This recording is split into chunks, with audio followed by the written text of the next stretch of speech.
Srila Bhakti Siddhanta Saraswati Thakur Prabhupada Ki Jai, Ananti Koti Vaishnava Vrinda Ki Jai, Namacharya Srila Haridas Thakur Ki Jai, Prem Si Kaho Sri Krishna Chaitanya Prabhu Nityananda, Sri Advaita Gadadhara Shivasadi Gaura Bhakta Vrinda Ki Jai, Sri Sri Radha Krishna Gopa Gopinath Sham Kund Radha Kund Kiti Govardhan Ki Jai, Sri Vrindavan Dham Ki Jai, Sri Navadvip Mayapur Dham Ki Jai, Sri Jagannath Puri Dham Ki Jai, Sri Mathura Dham Ki Jai, Sri Dwarka Dham Ki Jai, Ganga Mai Ki Jai, Yamuna Mai Ki Jai, Bhakti Devi Ki Jai, Tulasi Devi Ki Jai, Samaveda Bhakta Vrinda Ki Jai, Gauda Premanandi. All glories to the assembled devotees. All glories to the assembled devotees. All glories to the assembled devotees. All glories to Sri Guru and Sri Gauranga.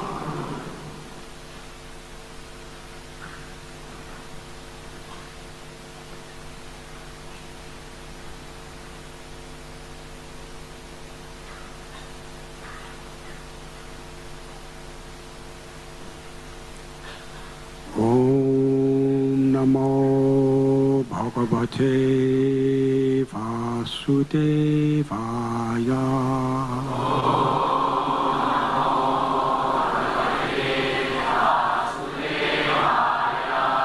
Om Namo Bhagavate Vasudevaya.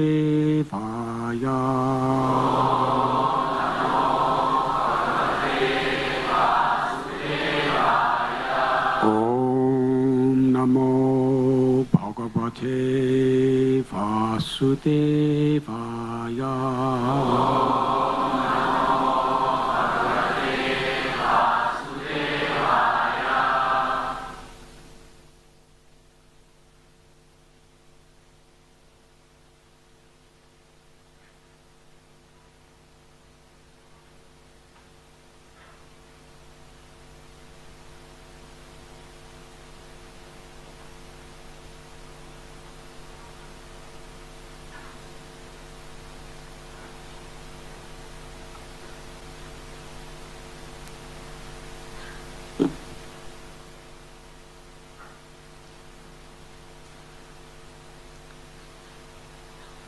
Tasmat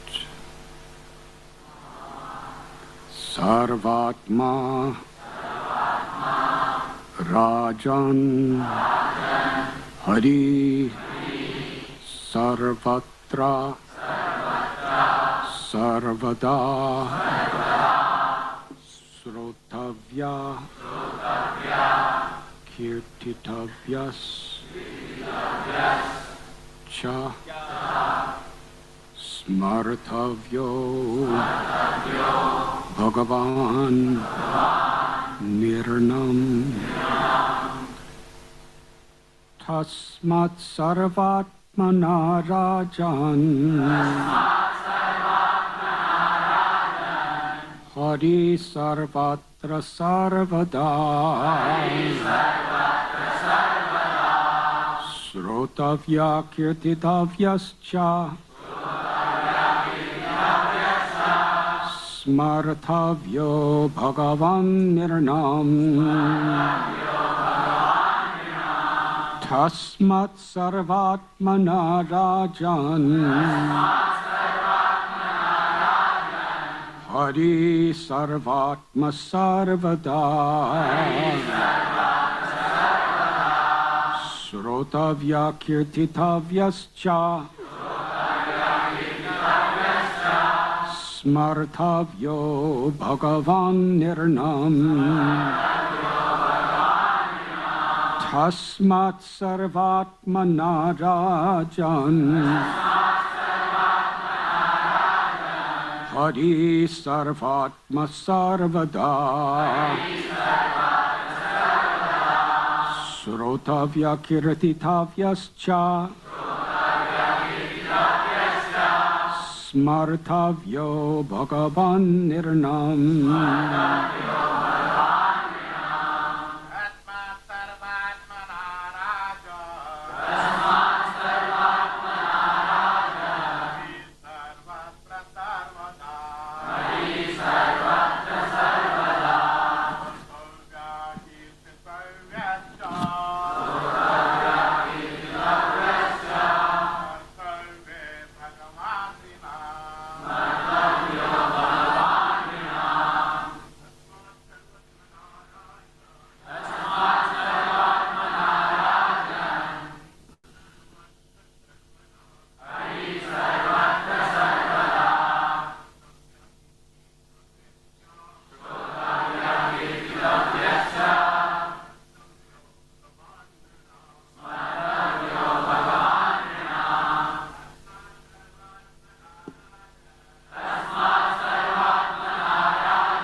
Therefore,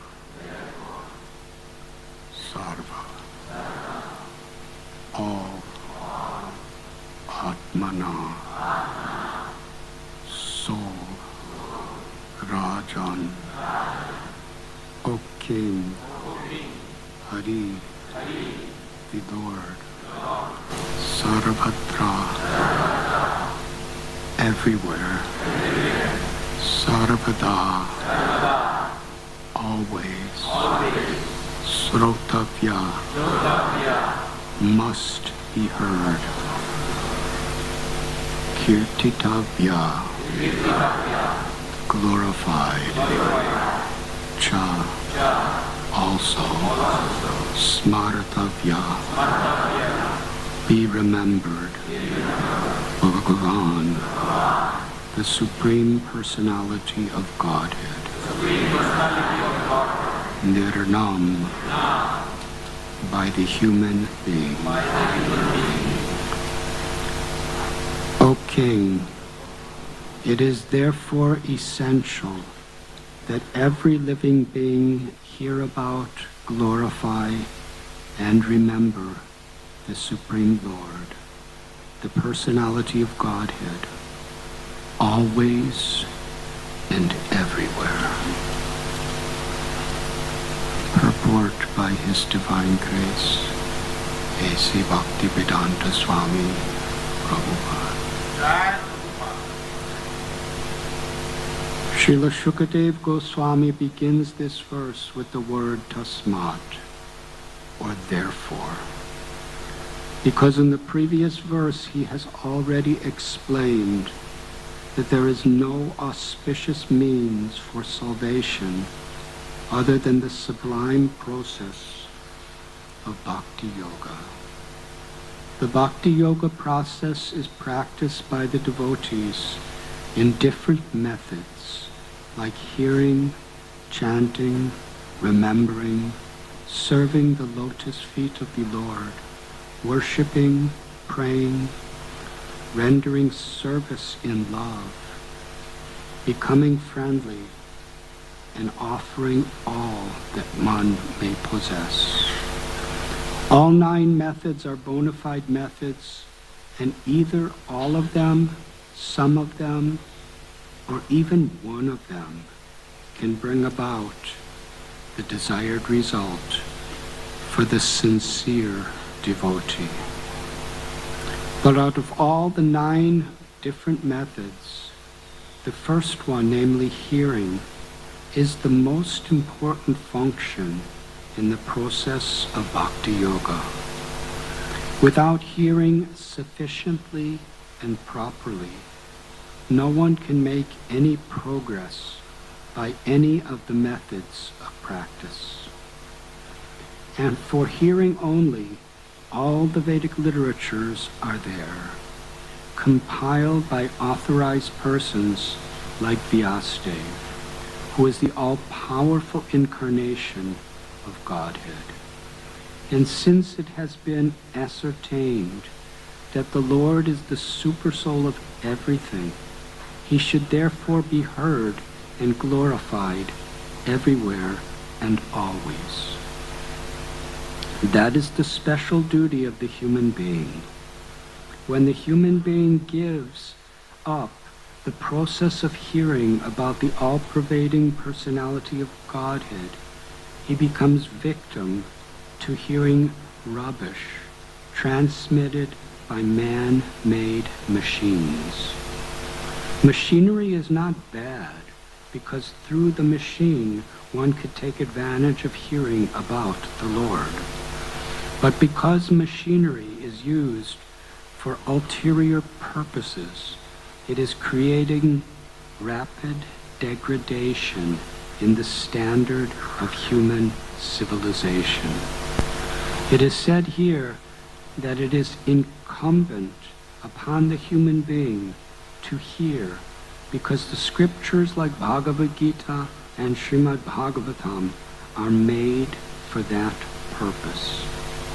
Living beings other than human beings have no ability to hear such Vedic literatures.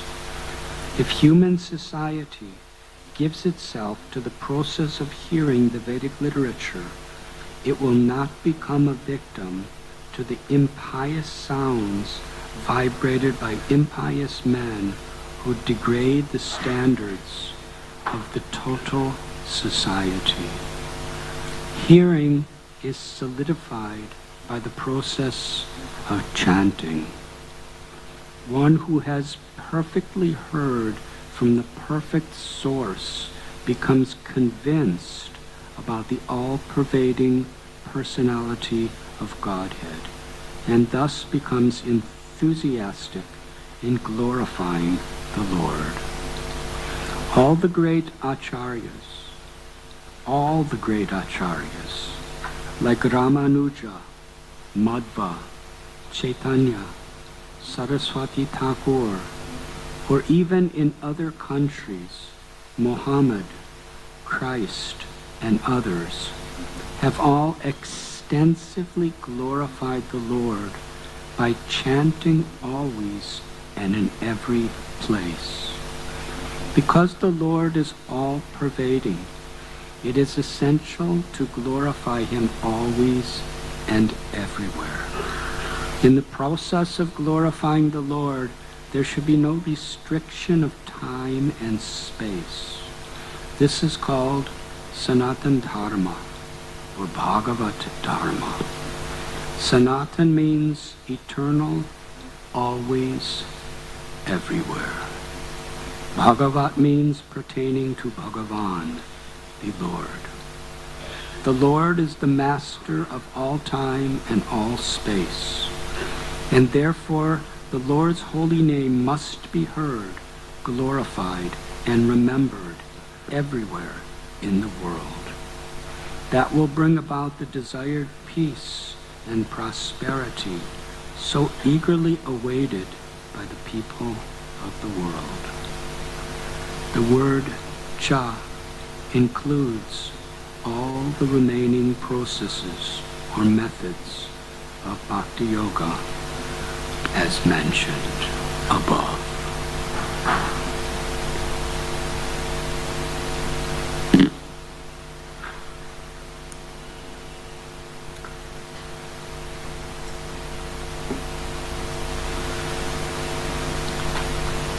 Om Jnantimidandasya Jnananjana Chalakaya Chakshuru Militam Jena Tasmai Sri Gurave Namaha Sri Chaitanya Manobhishtam Stapitam Yena Bhutale Swayam Rupa Kadamayam Tadati Swapadantikam Vandeham Sri Guru Sri Jita Padakamalam Sri Guru Vaishnavanscha Sri Rupam Sagrajatam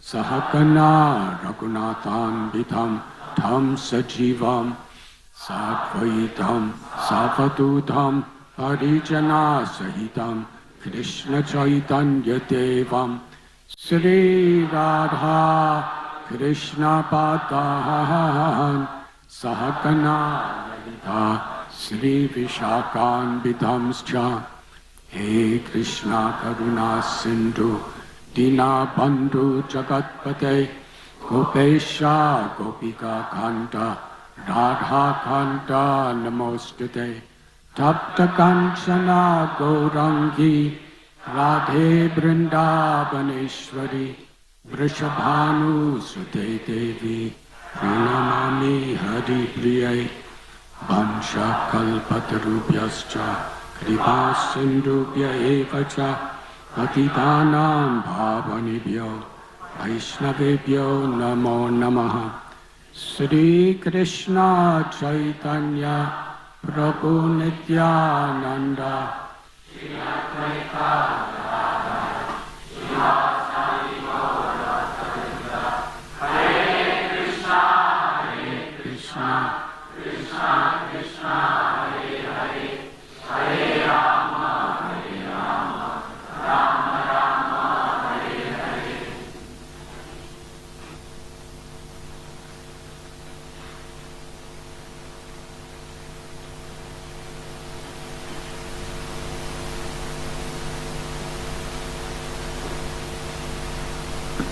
Tasmat Sarvatmana Rajan Hari Sarvatra Sarvada Srotavya Kirtitavyascha Smartavyo Bhagavan Nirnam.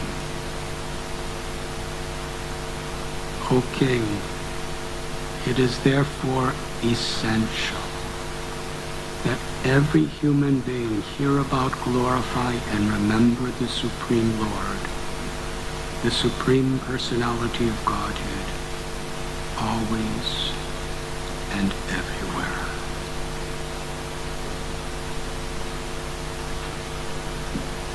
We are reading today from Srimad Bhagavatam, Canto 2, Chapter 2, Text 36.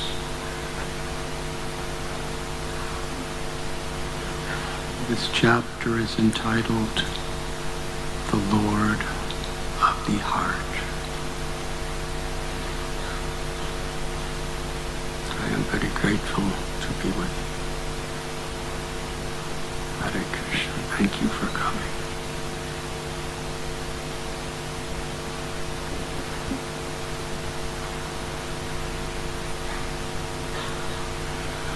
Radha Gopinath Temple and all of Srila Prabhupada's blessed temples have especially been provided for this purpose, wherein sincere souls from all places, from all walks of life,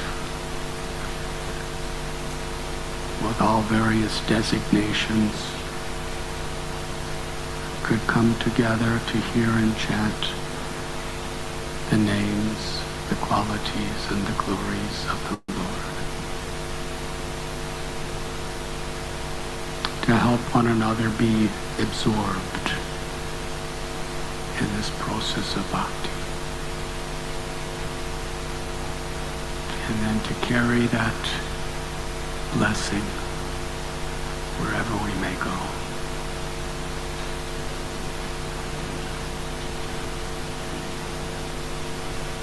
When Srila Prabhupada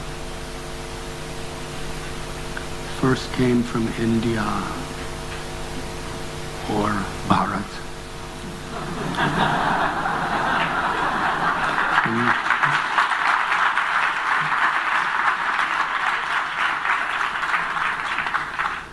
in 1965,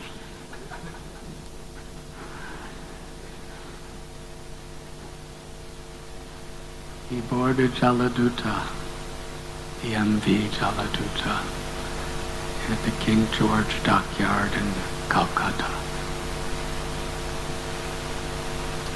The cargo ship went south to Kanyakumari and then northern on the Arabian Sea on the western coast of India. Stopped in Cochin. In Cochin, that is where Srila Prabhupada celebrated Janmashtami and his 69th Vyas Puja. Of course, he didn't have Vyasasans or flower garlands or devotees singing songs. It was just him and some of the workers on the cargo ship. Srila Prabhupada made some prasad, gave a little talk on Krishna and distributed, and that was it. But it was at that place in Cochin that the boxes, the wooden crates, filled with Srimad Bhagavatams, were brought across India and boarded the Jaladuta. And it was from there with Srimad Bhagavatam that he departed from the soils of Bharat to sail to the Western world.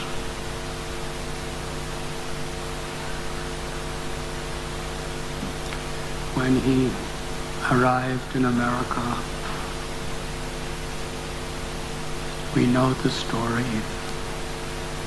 After 38 days and so many challenges, he was collected by a stranger and put on a bus and sent to a little town, Butler, Pennsylvania. And I would say 99% of Americans at that time didn't even know that Butler, Pennsylvania existed. What to speak of the rest of the world? Europe, South America, Australia, India. Had any of you ever heard of Butler, Pennsylvania? I never heard. And I was not far away either. So that was where Prabhupada was brought to begin an international movement. Most unlikely place. No no money, no contacts. No one at all from India had the confidence or the means to help him in any way possible.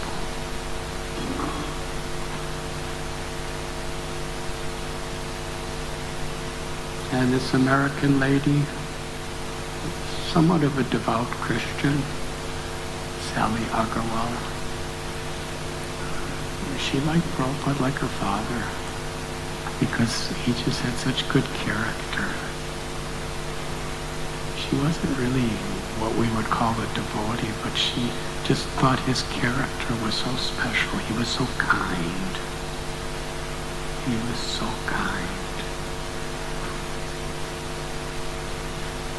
That she allowed him to come and cook in their house every day.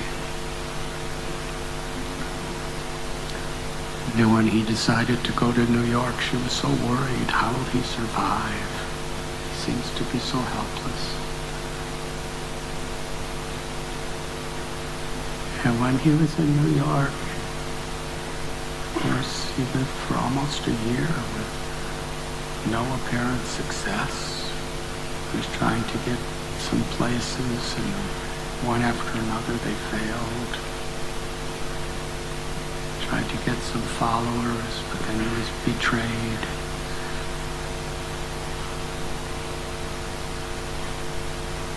But he felt the great need of human society. In 1922, at Ultadunga Junction, the Bhakti Vinod Asana, when he first met his Guru Maharaj, he heard this statement that the only real problem is we're disconnected from Krishna. And the only real solution is Krishna consciousness.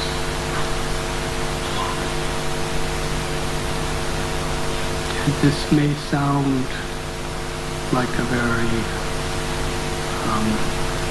relative or simple statement,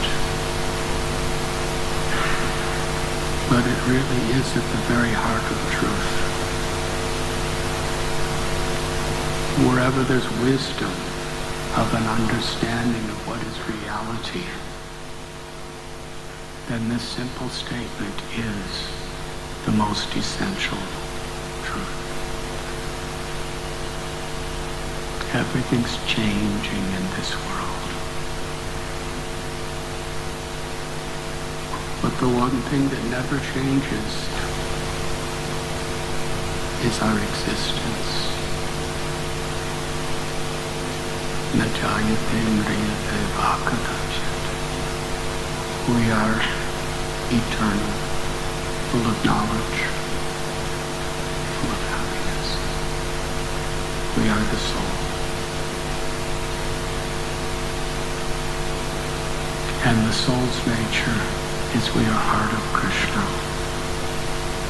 Sri Chaitanya Mahaprabhu established his entire theology on the basis of Jivera Swarupoi Krishnera Nityadas. We're eternal servants of Krishna. Krishna consciousness means understanding I'm not this body or all of its designations. I am eternal soul. And my only shelter, my only happiness, my only reality is in reviving and understanding my relationship with God.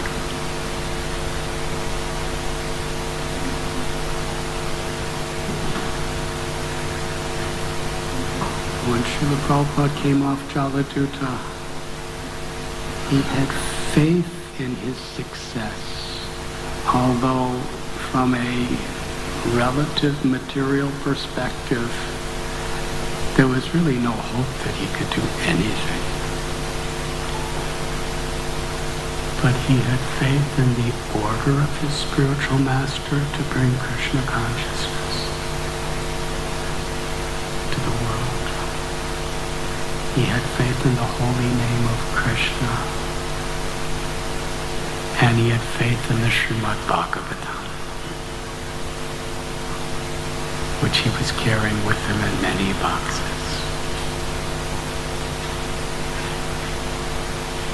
A little later, when 26 Second Avenue was bought, which was almost a year later, a little storefront, he began to translate more and more of the Srimad Bhagavatam. This is for the older devotees of our movement, we remember this in a very special way. When Srila Prabhupada was in India, it took him several years to finally have the first canto of Srimad Bhagavatam in 3 volumes. And His Holiness Satsarup Goswami Maharaj and Srila Prabhupada Lilamrita describes the struggles, complications, and efforts that Srila Prabhupada had in publishing these books. Because in those days, getting paper was extremely restrictive in India. You had to have high connections just to get paper to publish on. What to speak of a publisher? And what to speak of money for publication? And what to speak of typing and layout and edit and binding and all of that. Srila Prabhupada was just sitting alone in his rooms at Sri Radha Damodar Temple with a manual typewriter.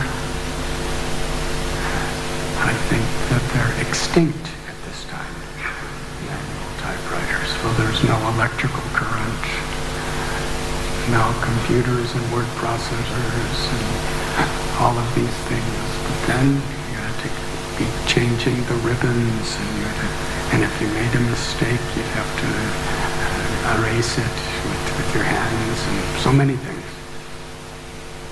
And you'd have to push very hard to make the letter come up and go.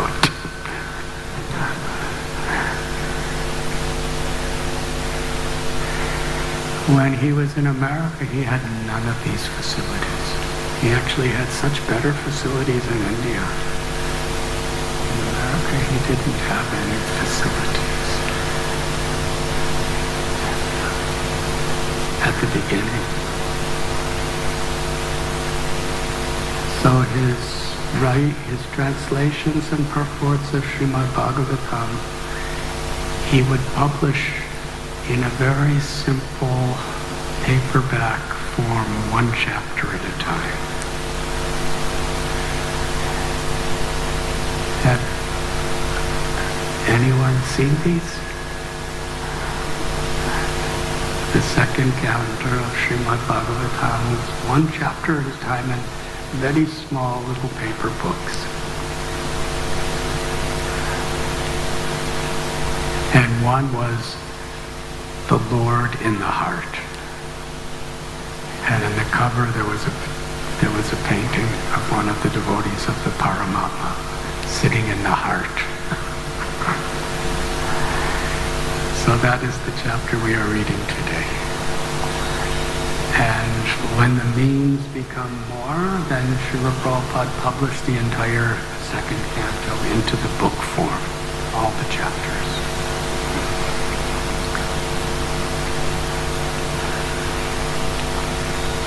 In the second canto of Srimad Bhagavatam, it begins with the first step of God realization.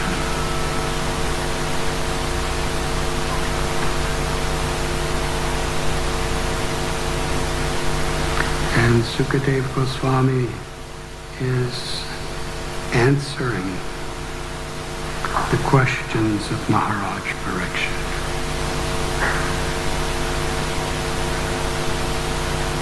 In this particular chapter, The Lord in the Heart, It begins by describing that unless we come in contact with the Lord in the heart, no matter wherever else we go in the entire cosmic manifestation, we will never find peace or happiness. We can never find truth. The Bhagavad Gita tells Abrahma Bhuvana Loka Punaravartanojana Mama Petyata Konteya Punarjanmana Vidyate. Within this universe, which is still so unfathomable even to great scientists, the highest planet in the universe, Brahmaloka, we can't find that. Down to the lowest, Patalaloka, we can't find that either. They're places of inevitable misery. Because there will be old age, disease, and death. And the relative experience from our side makes a big difference. But from their side, it doesn't make really that much difference. Within this world, we see sometimes very, very tiny ants. There are so many different species of ants. Some are really big, and they bite really hard. Some of them eat wood and destroy a whole house. And some are just crawling around in the sand in Puri, looking for some sweet meat to be eaten. So there are so many different types of ants, and they're very small. And among an ant, how long they live, some of you may know specifically, may not be very long, but according to the relative state of the consciousness that is identified with in their body, even if they live a couple weeks, it seems like 100 years. Because they have families, they have babies, the babies grow up, they learn to walk, they learn to eat, they learn how to find food and defend themselves. They start growing old, they die.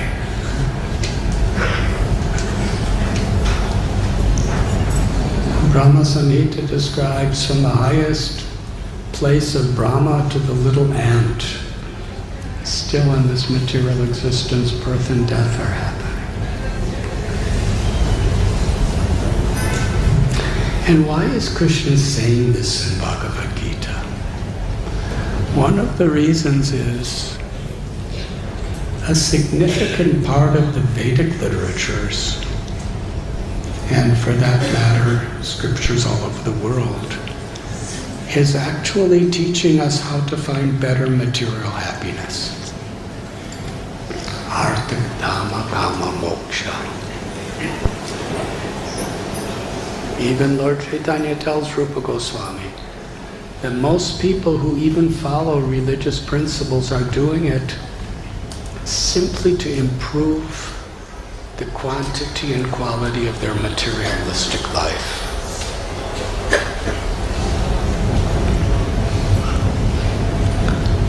So many people turn to God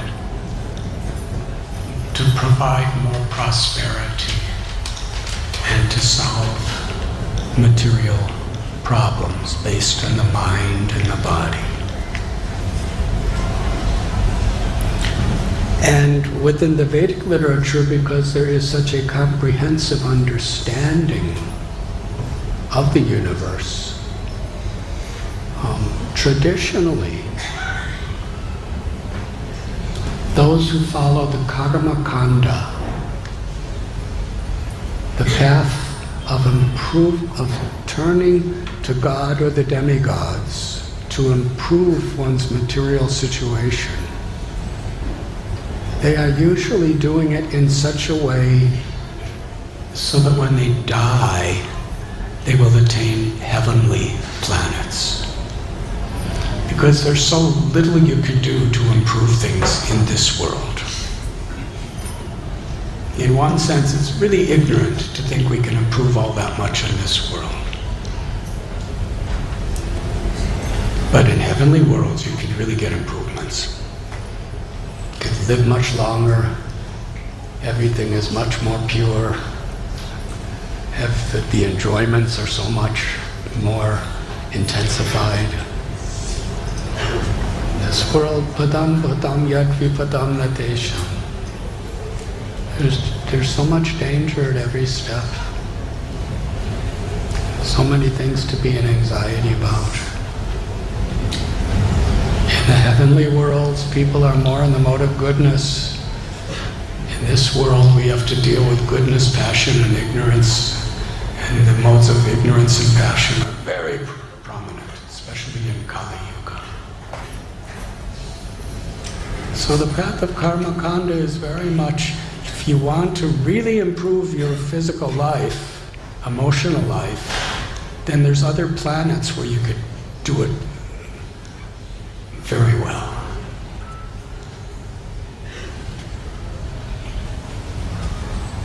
And previously to the times we're living now, in the Vedic culture, that is what people really did live for. People following this karma kanda system, which is most people trying to get a better life.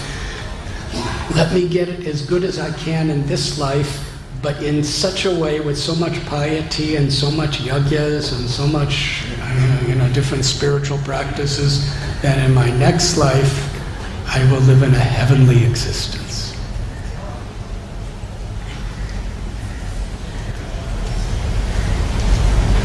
So Bhagavad Gita tells that most people who follow the Vedas, they listen to the flowery words of the Vedas with all of these promises. Because that's what most people want. Therefore, Krishna smashes it very strongly in this verse. From the highest planet, Brahmaloka, down to the lowest, they're all places of misery. He's actually speaking it in such a way that he wants us to have faith in his words. It's one thing to have faith in God, but real faith in God means to have faith in the Word.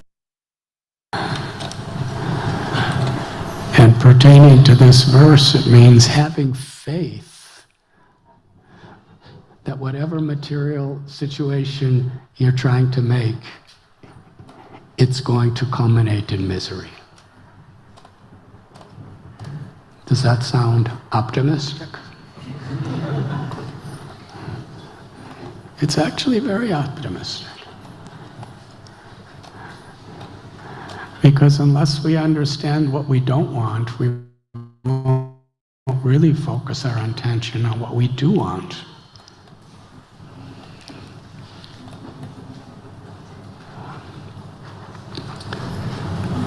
So in this chapter, Lord in the Heart begins by describing how whether it's from following the Vedic paths by improving one's karma to achieve heavenly pleasures, or whether it's by mechanical processes of going to different planets.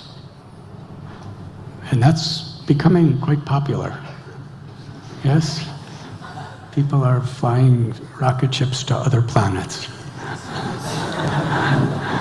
And there's all kinds of investments going into building communities in other planets, and having vacations in other planets, developing businesses to get minerals from other planets, developing ecosystems in other planets, improving communications with other planets.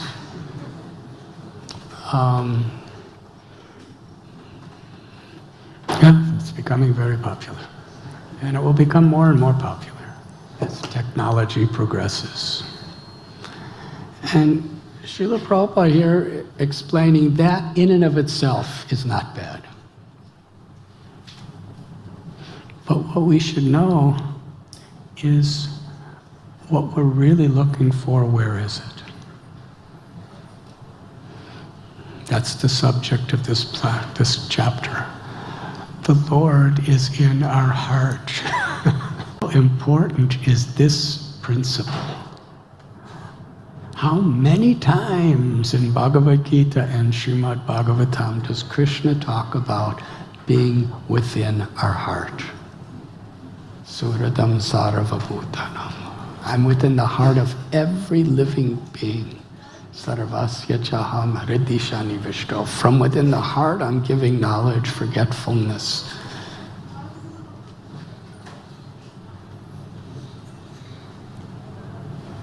The soul, the living force, is within the heart of everyone. And the Supreme Soul, the Paramatma, is in the heart of everyone. And if we can't find the nature of our own soul within our heart, which was eternal and full of knowledge and full of bliss, and unless we understand our own soul's source of bliss, to be an eternal servant of the Paramatma who is in our heart, then we won't really find anything anywhere else. If we want to create real peace in the world, it has to begin by finding peace within ourselves. We can't really give something qualitatively that we don't have.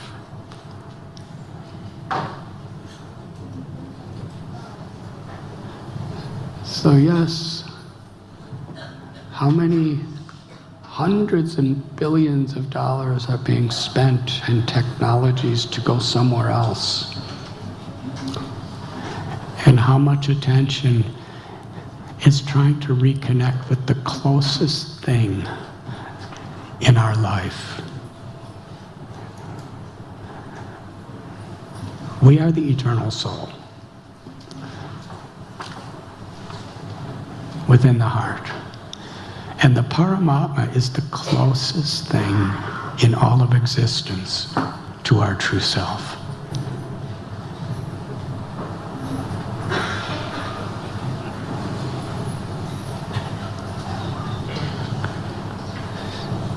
Srila Prabhupada, he flew on airplanes. And in the course of time, he would probably be willing to go on rocket ships to other planets too.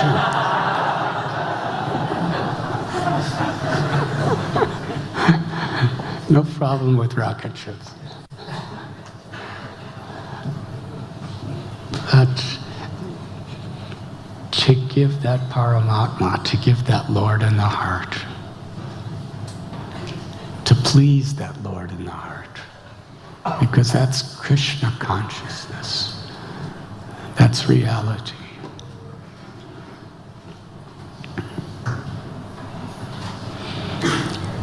There was in the 1940s. How many of you were listening to the radio in 1940s?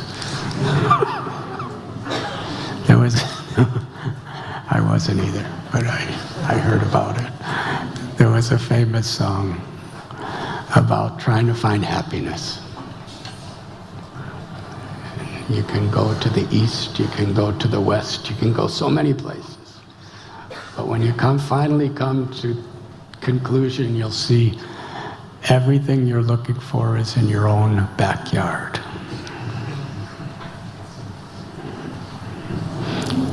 Well, in this case, the heart is our own backyard. We could travel here, there, and everywhere, but if we can't find it within our own heart, we're not really going to find it anywhere. And actually, if you find it in your own heart, then you'll find it everywhere. You'll see it everywhere. Krishna consciousness doesn't isolate you. Rather, by finding Krishna in your heart, it empowers you to see Krishna in all hearts and everywhere else. So Krishna consciousness is finding that light of truth in Krishna within our own heart, and then for one who sees me everywhere and everything in me, for that person I'm never lost, nor are they ever lost to me. When we understand our own soul in bhakti, we can see Krishna everywhere. In this particular chapter, Sukadeva Goswami, he puts such tremendous emphasis from the perspective of yoga practice on the Lord in the heart. He's describing how to meditate on the Lord within our own heart.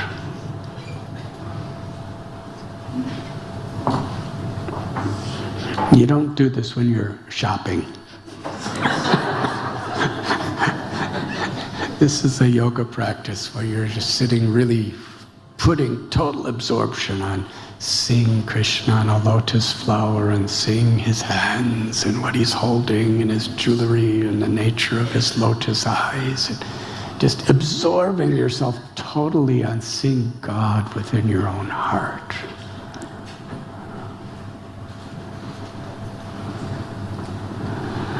And the principle here is absorption, to be absorbed. Nama Chintamani Krishna Chaitanya Rasa Vigraha.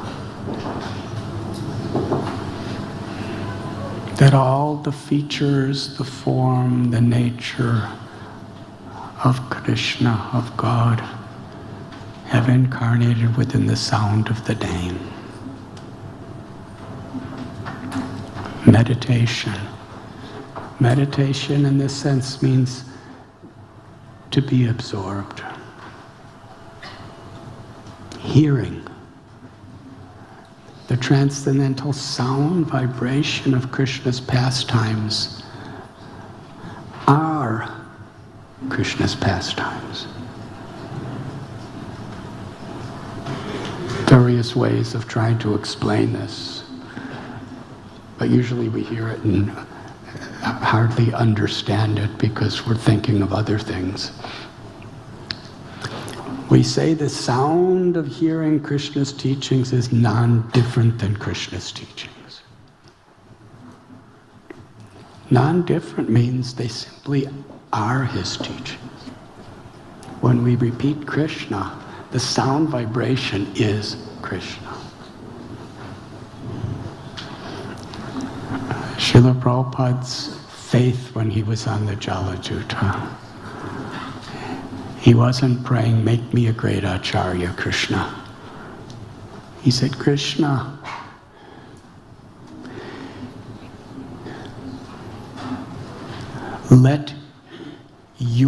let me speak your words. And from within their hearts, give them the ability to understand your words.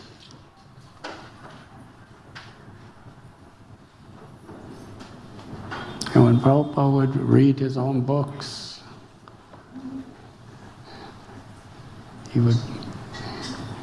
would turn to his assistant and he would say, these are Krishna's words.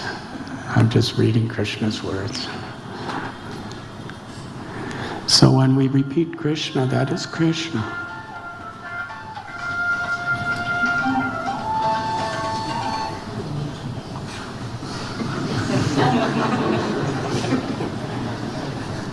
Hari Hari.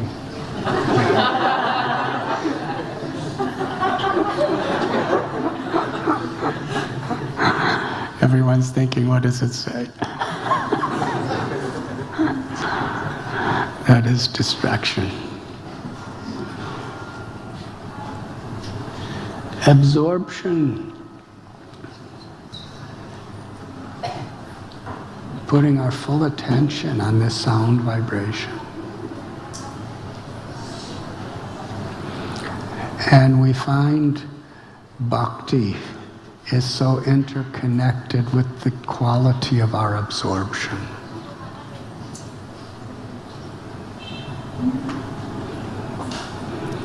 In our service, when we're really thinking in terms of, I'm doing this for Krishna, so it must be done with utmost care. In deity worship, there's so many little rules and regulations. And the greatest acharyas are doing that. What to speak of us? Because those rules and regulations, they're not just restrictions to discipline us. On a lower level they are. But they're a way to be totally absorbed in doing everything just right for Krishna. When Sachi Mata would cook for Lord Chaitanya, every movement of her knife over a vegetable was an offering of pure ecstatic love for her child. She wasn't just going to.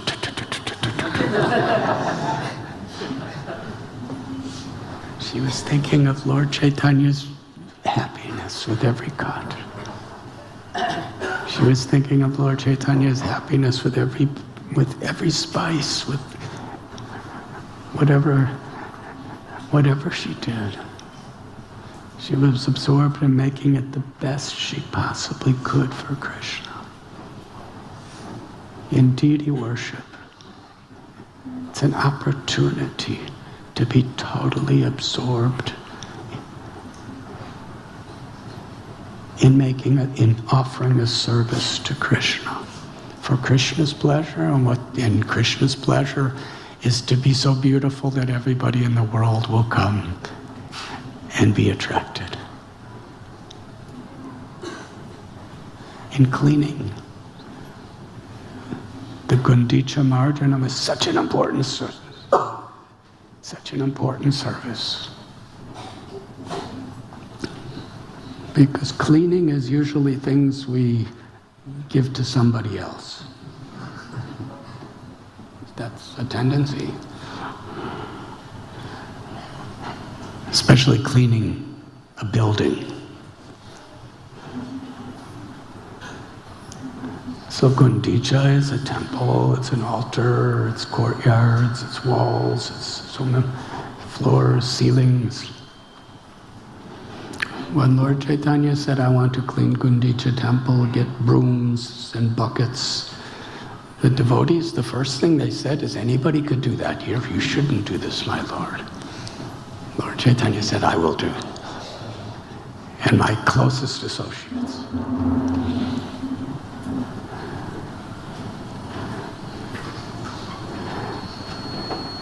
And in many ways, the cleaning of the Gundicha temple, it's a metaphor of cleaning our own heart, but it's a metaphor of Krishna consciousness in principle.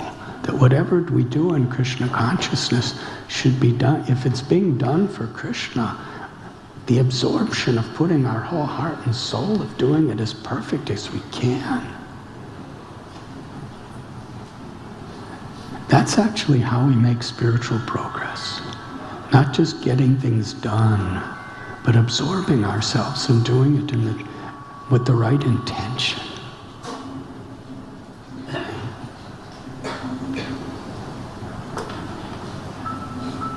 Like the sound system. Making it just right.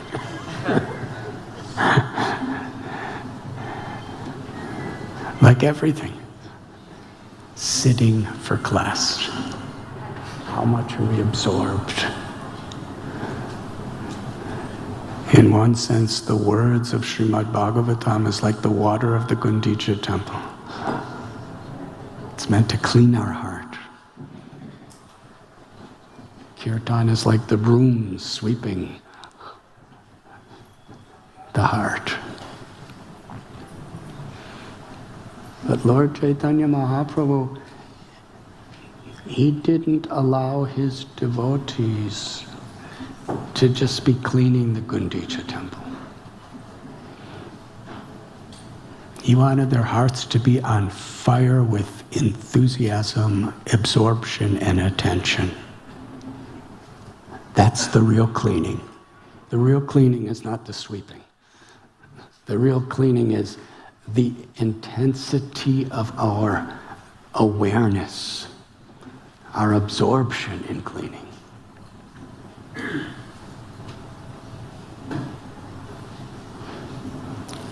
He told everyone, sweep every particle of sand, straw, and dust. Even what you don't see it. Usually you don't see because you don't look for it. But if you're looking for it, you see it. And he wanted everybody looking for it. And they swept and swept and swept. He said, now everybody, take all the dust, sand, and straw and put it in a pile. And everyone was collecting, took it outside and put it in a pile. Then he took his pile, and it was way, way bigger than everybody else put together. And there was a few hundred devotees in there. His pile was more than 200 devotees. And when everybody saw that, they could understand. They weren't thinking, oh, he's God and I'm not God, so it doesn't. They were thinking, what have we done? And then he gave them another chance. He said, now let's go seeking finer particles of sand, straw, and dust and clean. And they all went back in. Again and again. And there was hundreds of devotees with buckets of water just waiting for his instruction when the dust was clean enough. They were running back and forth and passing buckets from the different kunds and sarovars and wells. And Lord Chaitanya was not only washing and washing and washing, but he was polishing it with his own cloth that he was wearing. And sometimes he didn't even require water. There were so many tears in his eyes of his gratitude to be cleaning Krishna's temple that he would be washing with his tears. That is absorption. In such a simple service as cleaning. And just see, right, as we're talking, he's sweeping the altar.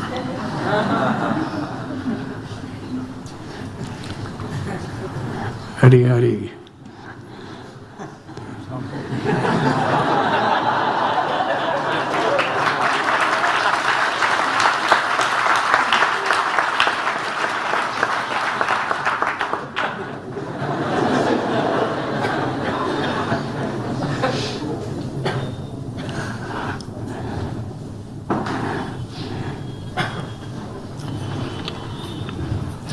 Yesterday was Radhastami. The Ratha Yatra is the day that Lord Sri Chaitanya Mahaprabhu, who is Krishna in mood of the Mahabhav of Sri Radharani, is bringing Krishna back to Vrindavan.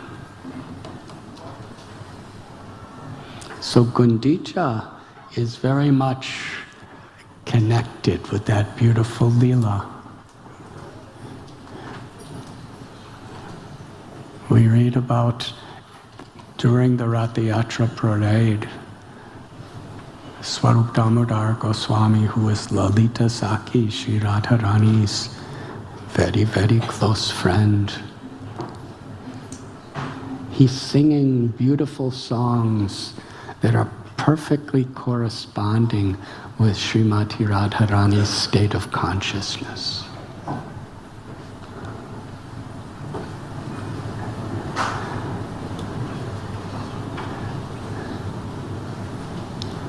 Yugayatam nameshena chakshusha pravrashayatam sunyayatam jagat sarvam govinda virahename. Such absorption is inconceivable to our minds. This is an absorption of love.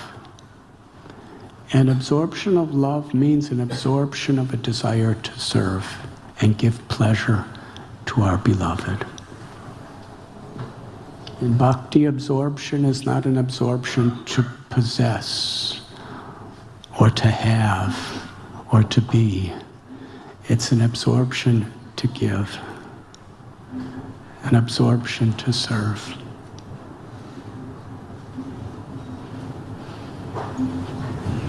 When Krishna departed from Vrindavan along with Balaramji with the Krura, from that moment, the Brajavasis, they understood the heart of Krishna. How can you know the heart of Krishna? There's only one way. It's not through intellectual scholarship. You can know the heart of Krishna when Krishna reveals his heart to us. There's no other way. Samsiddhir Haritoshanam. And Krishna reveals his heart to us according to how he's pleased with us. And Krishna's pleased with us according to how we're actually Sharanagati. We're surrendering our will to his will.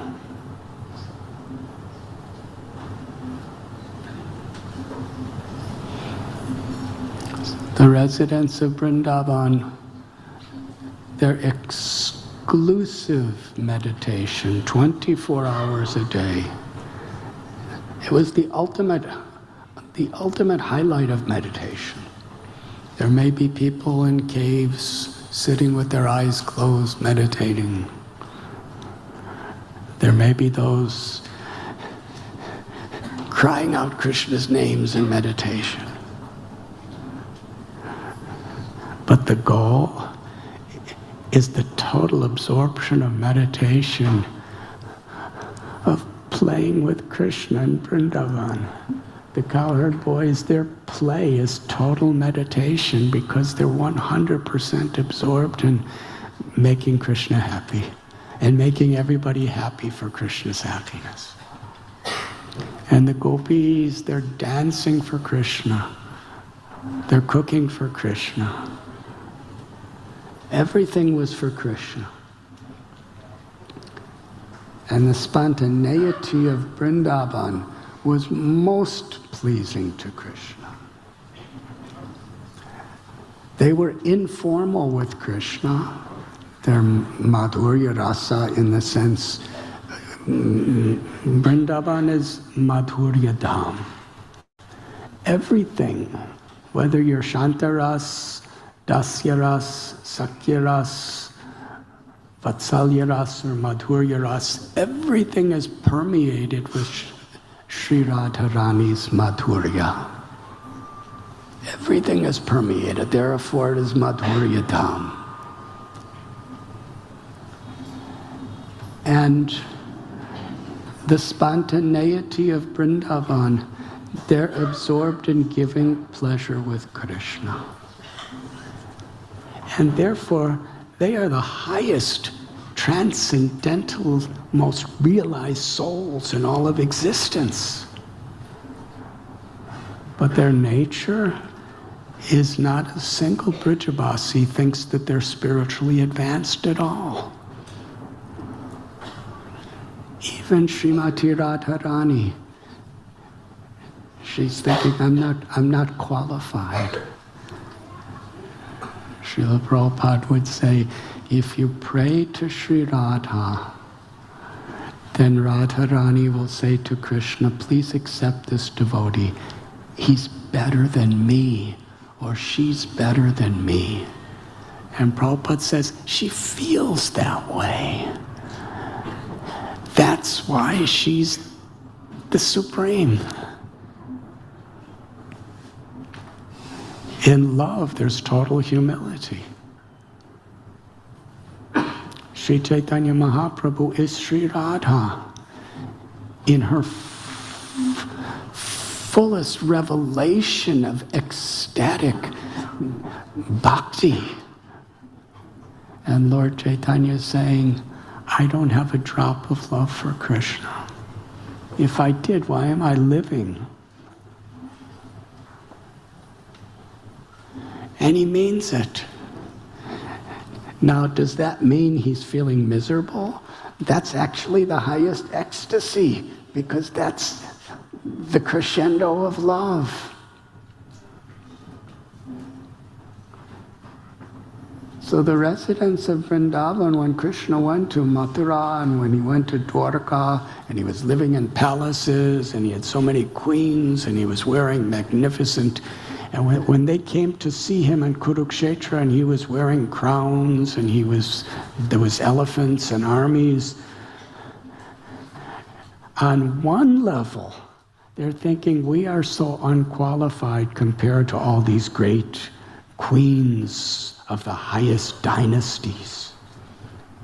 We are so unqualified. We're churning butter, and they're sitting on thrones and ruling over countries.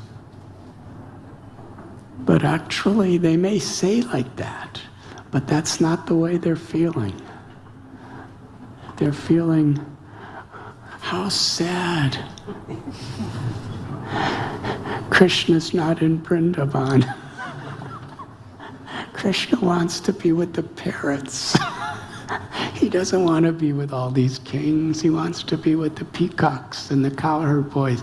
He doesn't want to be ruling states. He wants to play. He doesn't want to be sitting on thrones. He wants to dance with gopis. Vrindavan is Vrindavan. It's his eternal home. So they're thinking of him. And Sri Radharani, she's suffering like anything because Krishna's not home in Vrindavan. And she knows how much Krishna loves her and how Krishna's away from her. Kaviraj Goswami tells the gopis, they dress nicely, not because they like to look in the mirror and think, I'm so nice. They do look in the mirror. They look in the mirror just like you and me to see how nice they look. But they do it in a different way. They look in the mirror thinking, how Krishna will enjoy this. Let me make it so perfect so Krishna will enjoy it.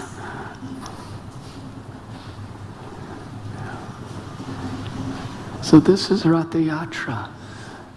Sri Radharani and her Lord Chaitanya in the mood of Sri Radha and the residents of Vrindavan, they are bringing Krishna back to Vrindavan. Finally, after so many long years away, we know this is where you're happiest. Please come back to Vrindavan. And because they know how much Krishna loves them, they will talk about their own unhappiness, just as a means of bringing Krishna back to Vrindavan.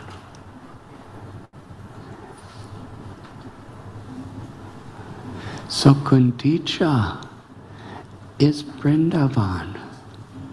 And Lord Chaitanya, he's saying that we must clean this Gundicha, this Vrindavan, so it's absolutely perfect, so that when Krishna, Balaram, and Subhadra come here, they will be in their happiest state.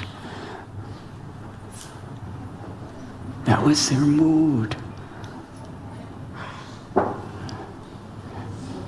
And Srila Bhakti Siddhanta Saraswati Thakur Prabhupada and our beloved Srila Prabhupada, they reveal Lord Chaitanya Mahaprabhu's intention that the Gundicha temple represents Vrindavan in the Rath Yatra. But in our lives, the Gundicha temple represents our heart. Because we want our heart to be a Vrindavan, where Krishna is happy to live. And the reality is Krishna's already living in our heart.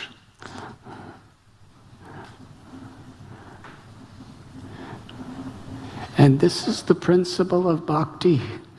We're looking for the solutions to the problems of this world through so many methods of technology and industry and business and politics and sociology and psychology and psychiatry and philosophy and everything else.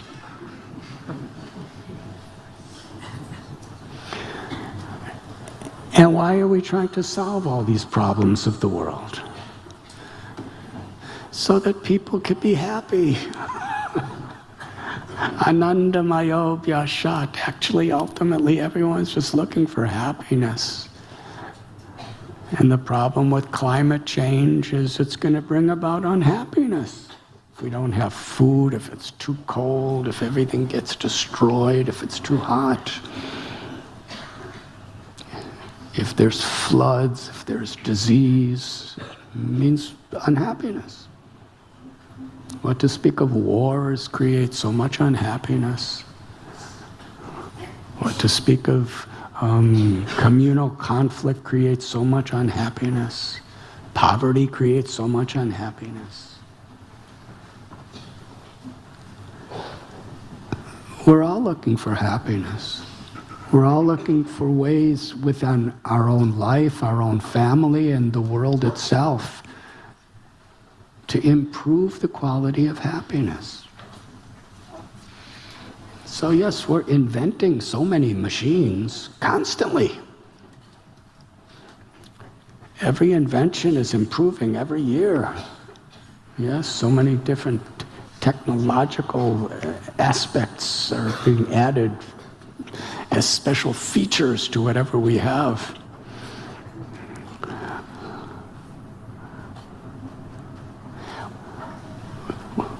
We're taking vacations to other lands. And now we're so frustrated with all the problems on this planet, we're trying to find happiness on other planets. Hope against hope. It seems like a desert up there, but we're going to make it into an oasis where you're going to come and go on vacations, and we're going to make a lot of money because you're doing like that. And it's not that it's bad. I think that the motives of people trying, this type of exploration to try to bring broad spans of happiness, the problem is it's misdirected. Literally, all the happiness that this universe, this cosmic manifestation with all of its varieties, none of those things could make us happy. happiness that we're seeking forever is within our own heart. Krishna again and again emphasizes, I am your best friend, I am your ever well-wisher, and I am in your heart. Can anyone propose an argument? Is there anything closer than your own heart? If anyone has any hypothesis. Is there anything closer to you, your soul, than your own heart?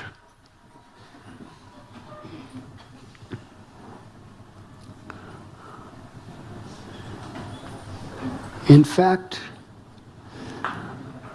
as far as needs go,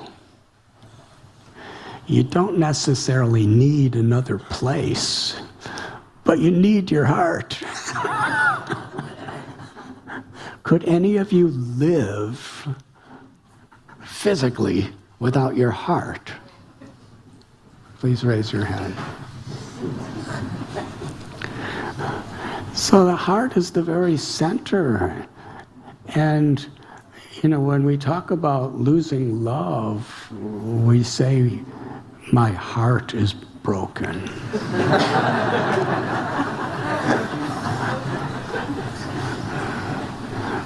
Something like that.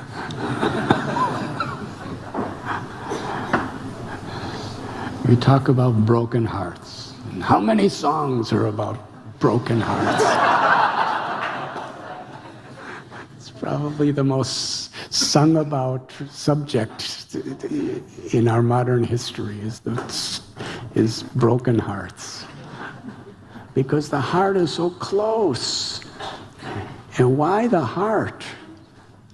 Why when we even feel love in our heart, we feel the flooding of our heart, or we feel the breaking of our heart, according to, affection. Because the Atma, the Jiva, the soul is within the heart. It's the sitting place of the soul. And the supreme object of love that everyone is seeking, the supreme happiness, the ananda that everyone is longing for, that everyone is striving for, is the Paramatma, the closest thing to the soul within our own heart. And if we can't find him there, we can't find him anywhere. Now, yes, Srila Prabhupada was with Krishna in his heart, and he was bringing that message through sound vibration on airplanes, and he would probably take rocket ships if he could spread Krishna consciousness there. There's no problem with these technologies. He was using, in those days, it was the highest technology there was practically for ordinary people, the dictaphones. Now dictaphones are, I don't even know if they exist. But he was using all technologies to share the glories of what is in your heart.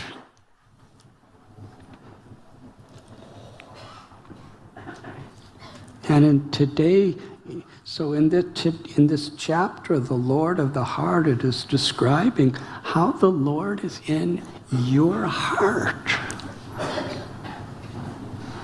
And how to meditate on the Lord of your heart. And how to meditate on the Lord of your heart in such a way. Sukadeva Goswami is giving all kinds of instructions so that you're actually absorbed. Samadhi, you're absorbed in meditating on the Lord of your heart. Now, Sukadeva Goswami is telling this to Parikshit in a few verses. But actually, the transcendental sound vibration of Srimad Bhagavatam is not different than the Lord of the heart. It's about the Lord in the heart. It's the words of the Lord in the heart, or it's the words about the Lord in the heart, and therefore transcendentally is not different than the Lord in the heart. So actually, by being absorbed, by meditationally being absorbed in hearing, Shravanam, we are meditating on the Lord of the heart. Om Pavitra Pavitro Va Sarvavastam Gatopiva. Yes, Marit Pundarikaksam Sabhayabhyantarasichi. Krishna's pure, according to how we absorbed ourselves in hearing. Through the process of hearing. But we have to hear like Lord Chaitanya and his associates were cleaning the Gundicha temple. We have to have that attentiveness. When we're reading Srila Prabhupada's books, the Vaishnava literatures, when we're hearing in classes, when we really are striving to be absorbed, we're being cleansed because Krishna's pavitra. Krishna's all pure.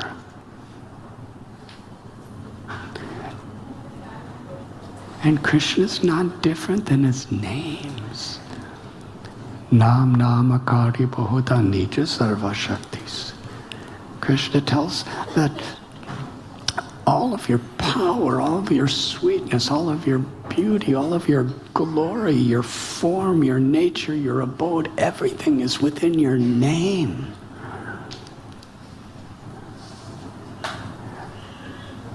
When we chant japa, when we chant kirtan, like Gundicha, we must be very, very careful. In one sense, the cleaning of the Gundicha temple is teaching us how we should hear, how we should read, how we should chant our japa. With gratitude, with absorption. Actually, the absorption and the intent of how we're hearing about the Lord and chanting his glories is what determines our relationship with Krishna.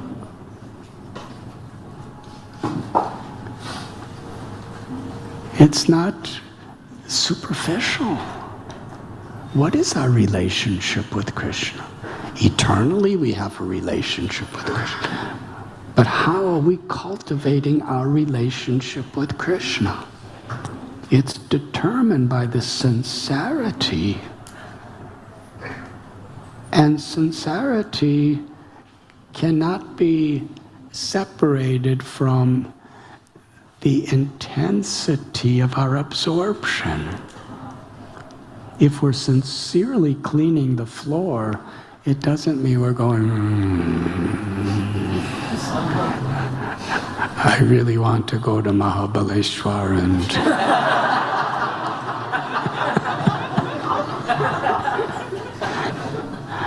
If we're sincerely cleaning the floor, this is Krishna's floor, and I'm so grateful. This is what the gopis get to do in the spiritual world. Every particle, I must make it the best I possibly can. That's sincerity. To sincerely chant our japa means to sincerely, I want to clean my heart, because that's where my real prospect is. We want to make the world a better place. And we should work to make the world a better place.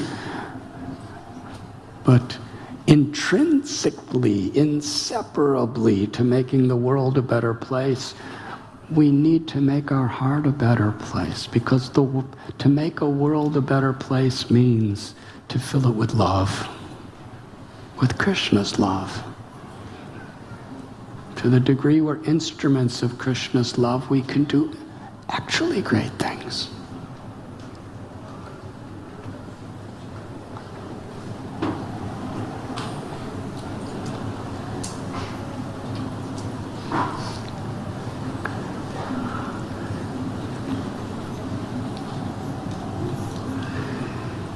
Why Srila Prabhupada is describing here?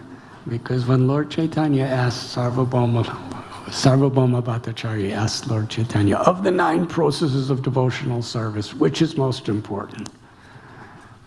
And Lord Sri Krishna Chaitanya Mahaprabhu, in the mood of Sri Radharani, he said, Kirtanam, the chanting of the holy names.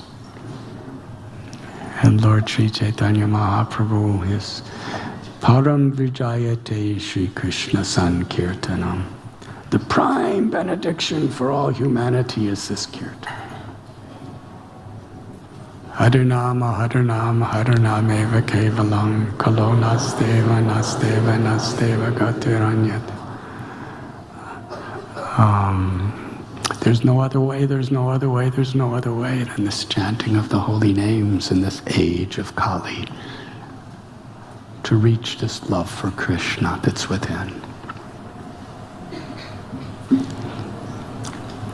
But in other places, including today's verse, it's putting the highest emphasis on hearing, because they're inseparable. What is intense chanting? Hearing.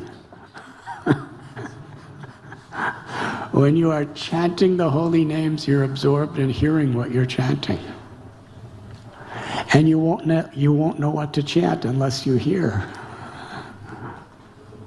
Unless we hear Shikshastakam, unless we hear Bhagavad Gita, Srimad Bhagavatam, Sri Chaitanya Charitamrita, then we won't understand the value of chanting. And we won't understand how important it is to be attentive, which means hearing when we're chanting. The instruction when we're chanting is to hear. And the instruction of hearing is to chant.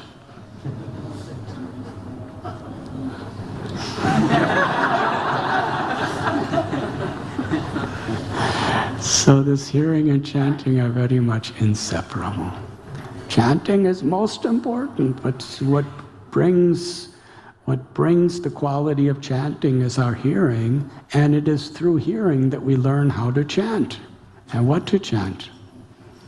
So Sravanam Kirtanam.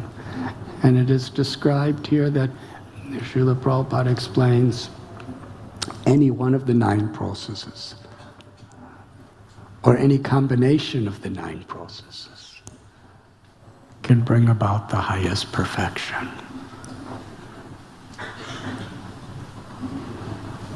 But it begins with hearing and chanting.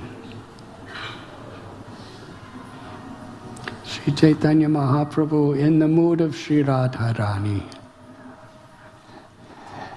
Vrindavan is a place of total absorption. Yes, Lord Chaitanya taught in so many ways. He demonstrated what is most beneficial for us to understand of the mood of Sri Radharani's Mahabhav.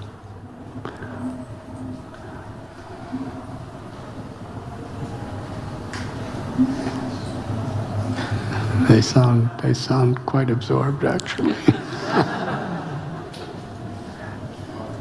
Is that the Ganesh submersions? Wonderful. So,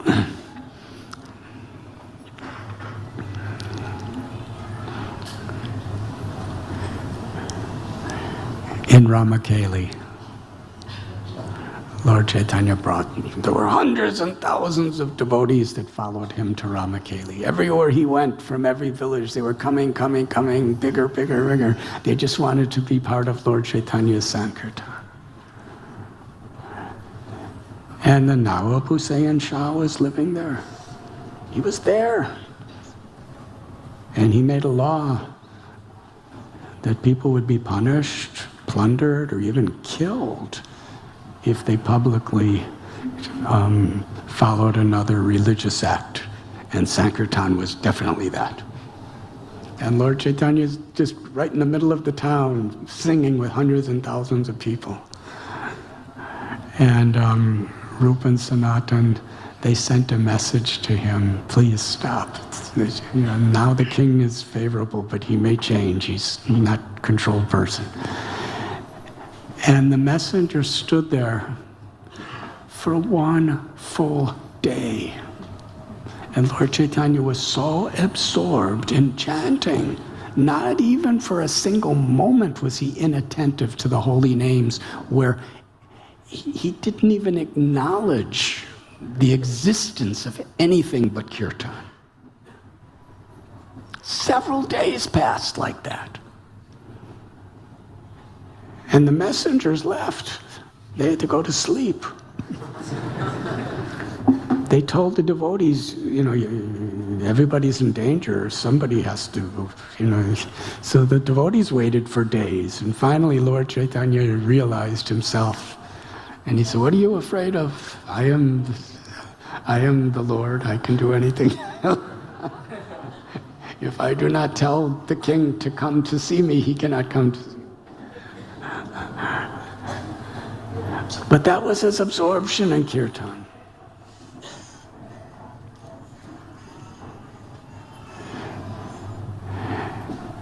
And when he did kirtan in Navadvip, chanting throughout the whole night, every night at Srivasa's house, such an absorption. He actually told devotees, we're chanting all day, we're sleeping at night, why should we waste this time? We should chant all night for the next 1 year. And everybody said yes. Such absorption. And his absorption in Ratha Yatra, when she was bringing Krishna back to Vrindavan. And then beyond that, in Puri, in the Gambhira, Lord Chaitanya's total absorption in remembering Krishna and chanting Krishna's names and meditating on Krishna.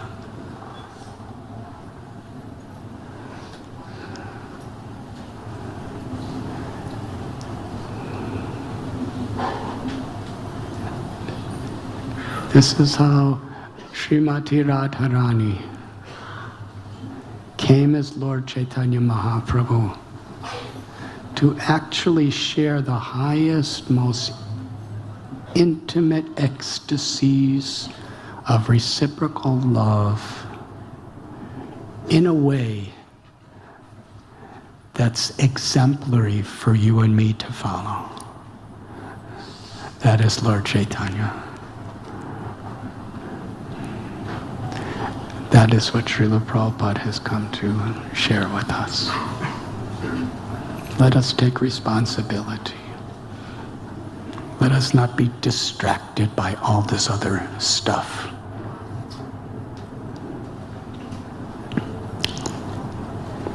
Srila Prabhupada's talking about technology and ways of communicating, and now we can use technology to blaspheme people, to criticize people, to create doubts in people.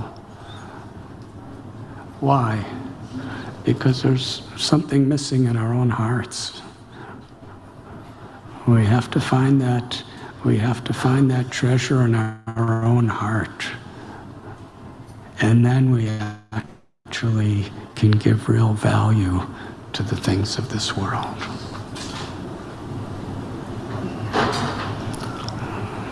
Would you like to say something, Radhesham Prabhu? I know you're not allowed to talk much, but you can say something. Radhesham Prabhu has an illness with his voice, but we are asking him to spare, because he's been so silent for so long. I think there will be great potency, but we need to give him a microphone.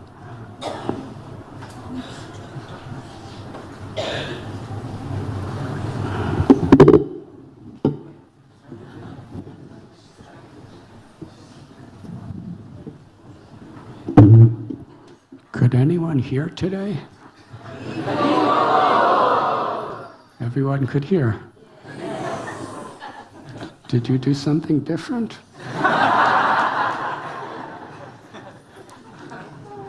Huh?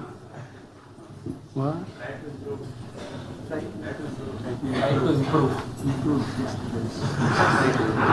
Congratulations. Thank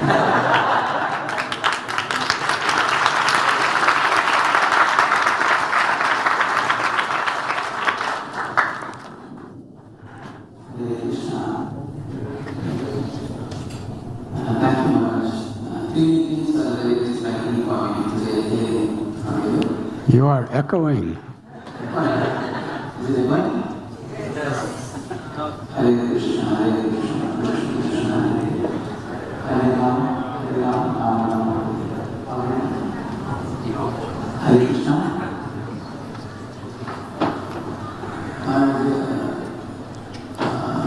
You spoke very beautifully about the importance of intensity and absorption in hearing, and with the example of Chaitanya and Buddhism temple, so beautiful.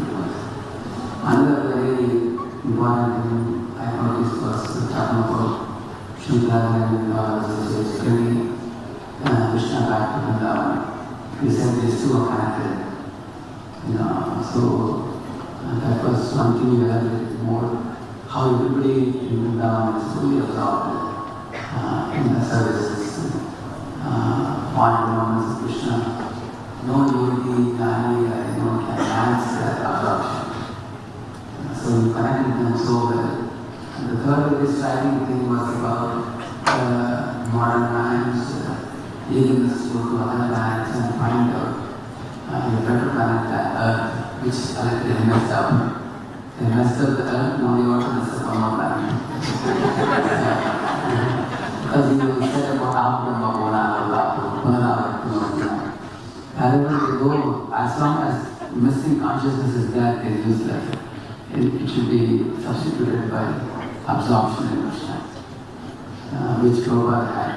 So you said about Prabhupada, how Prabhupada also utilized technology in propagating pure Krishna consciousness. So it was very such an amazing perspective, very thrilling. I also feel that this is a very vital subject that you spoke today, because even many devotees are struggling with that media. They hop and run back and forth from Krishna to Maya, Maya to Krishna. So many of them devotees come, they write mails saying that I am a borderline, they are a borderline, because they are parasite. Going back and forth, so this subject what you spoke is very important.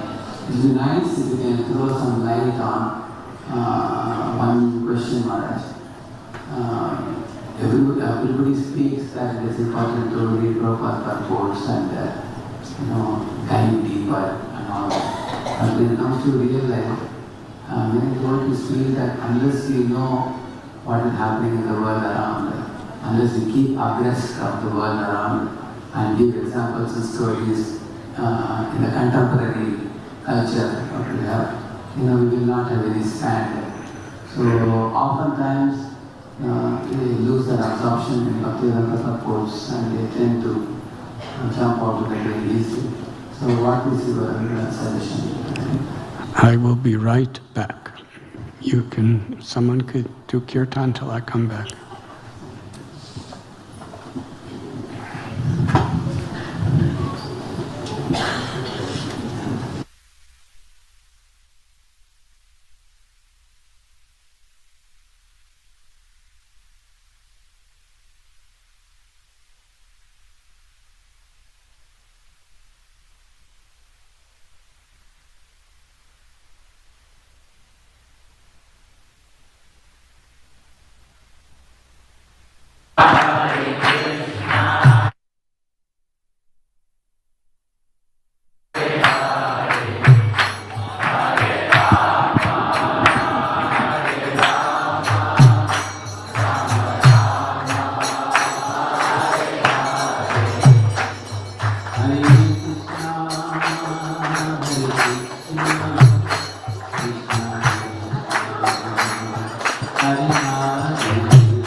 Hare Krishna.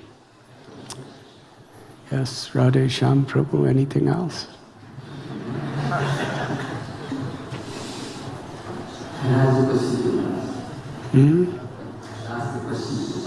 Yes.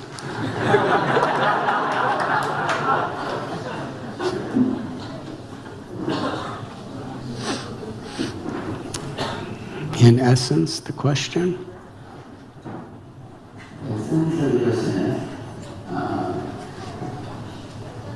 You were talking about healing with absorption, and now Prabhupada has given so much of the quotes and lectures and conversations. oftentimes we tend to jump out of that to read and hear many things to be relevant in the contemporary times. And so we, then the absorption in the main subject may not exist. So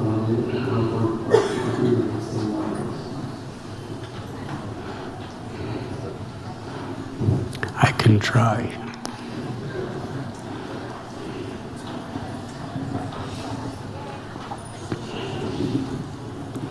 Srila Haridas Thakur. He chanted the Hare Krishna mantra, Hare Krishna, Hare Krishna, Krishna Krishna, Hare Hare, Hare Rama, Hare Rama, Hare Hare.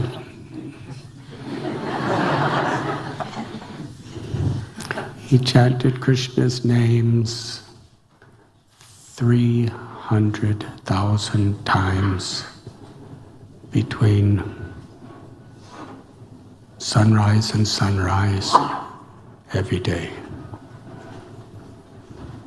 week after week, month after month, year after year, decade after decade.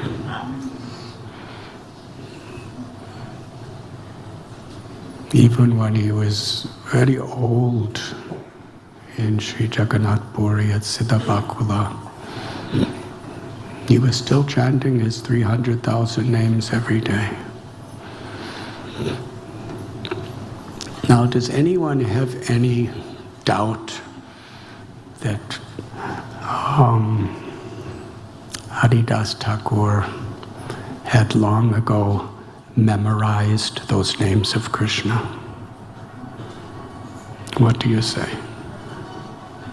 He certainly, probably the first day he started chanting, he had it complete in memory.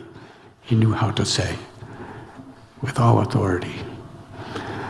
But yet he kept chanting and chanting and chanting. It wasn't about how much he memorized or how much he knew. It was, he had such faith in the transcendental nature of it and how it can purify. Similarly, Nasta prayeshu bhadreshu nityam bhagavati sevaya. It is prescribed that we hear Srimad Bhagavatam every day. Now, even if you memorize every single word of the Srimad Bhagavatam, and you could recite it perfectly, that doesn't make that instruction any less for you. You're still supposed to hear it every day, because it's association. It purifies. So Srila Prabhupada has given us his books, and he's put so much of his heart, his compassion, his love, and his life in his purports.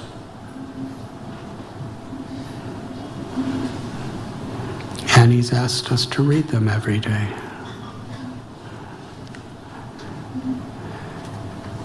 Srila Prabhupada is very much in his purports.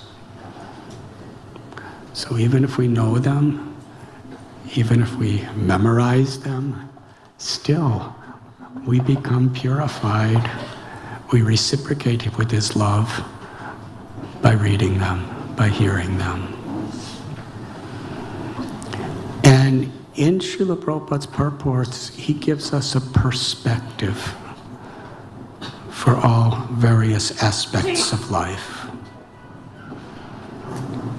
So if in Krishna service we're becoming informed through other media of world events, in order for that information we're receiving to have relevance in Krishna service, it's important that we perceive it in the right perspective. And Srila Prabhupada's purports are giving us that perspective. But Srila Prabhupada's purports are just not something that we've read so long ago and we're going to remember. We need to be constantly refreshed. You know the 16 words of the Maha Mantra. So why are we told to chant 16 rounds every day? We already know the mantra. Yes? It's not about knowledge. It's not about memorization. It's not about the ability to speak it. Because in japa, we're not even talking to anybody, except Krishna.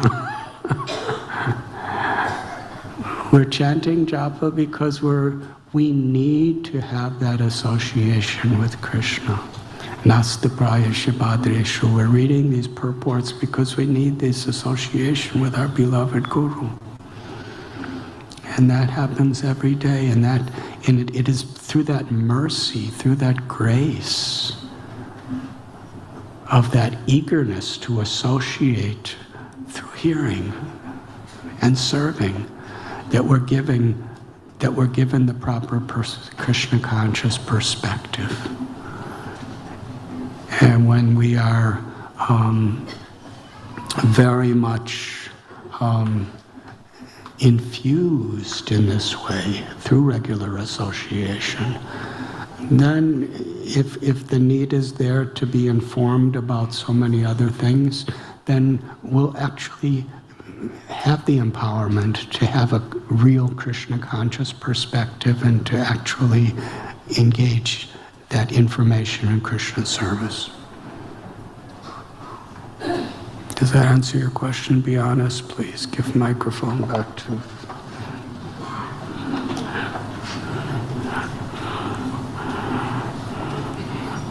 You can... Very nice. It's like even to access the information of the world, we need the right perspective which we get from Prabhupada's purpose. And also it's reciprocating with the love that Prabhupada has shown us. And express our gratitude and reciprocating this love. So this is taken from. And also in bhakti, it's not something we learned long ago and we're just continue on. It's something we need. The Maha Mantra is well known to everybody. Unless they repeatedly chant for many months and years together with sincerity, attention, and effectiveness, and the relationship with Krishna develop. Because it's not a matter of knowing, it's a matter of Krishna's presence.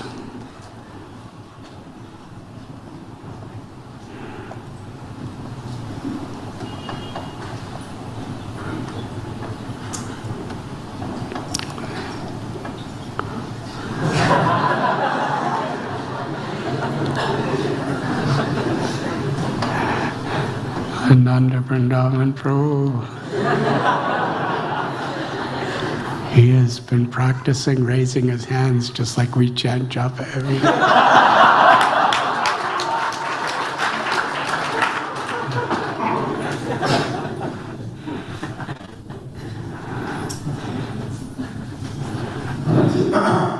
Maharaj, this is a problem I face in my life. I wanted to get a very clear clarification. The scriptures and the verses make it very clear now that if you constantly go on giving more and more emphasis on yearning and chanting, then everything will be normal. Your Krishna consciousness will be very focused and crystal. But after decades and decades of Krishna consciousness, and you go on yearning and chanting, still at a certain time, your awareness pops up.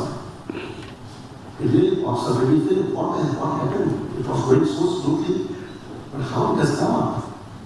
And then you guys succumb to them, and then you feel, what nonsense things are happening in my life. And again, it goes smoothly, and again it comes up, again it's smoothly, again it comes up. Sometimes you feel that what has gone wrong? The process I'm following it is coming up and up and up. So then I asked this question, why it is coming up? At that time, once you told me, Maharaj, Then Krishna wanted to see to it that if he takes out all your anarthas, that he is having a fear. One anartha will go out, will go away, another anartha will come up, that is your pride and ego will come up. If lust will go but pride and ego will come up, then what is the use of it? Krishna is more disturbed by seeing your pride and ego rather than lust.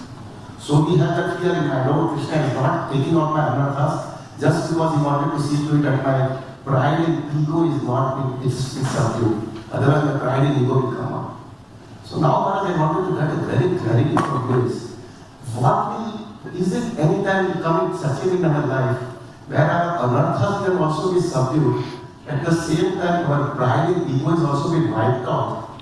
Both the things comes together and we have a very focused Krishna conscious life. Because what is right now, what is happening is maximum of our energy is going on in fighting with our anarthas rather than thinking of Krishna. And this makes our life very miserable. So can you just tell me what is the thing that Krishna really expects us from us, by which our anarthas also goes away, at the same time we are not affected with pride and ego, and our Krishna consciousness goes very smooth and very pakka.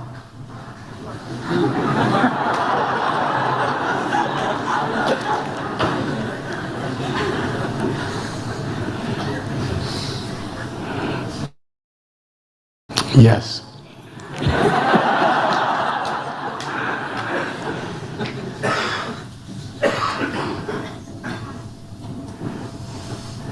We should not want to be the enjoyer of our devotional service. Being a perfect devotee with no anarthas and with no challenges and no problems means we want to enjoy our bhakti. Krishna told Arjuna to go into Kurukshetra.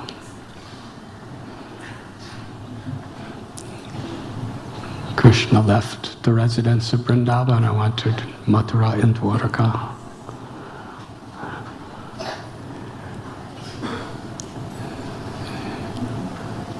Srila Prabhupada was put on a cargo ship with heart attacks and had to travel with so much bad health, so many difficulties.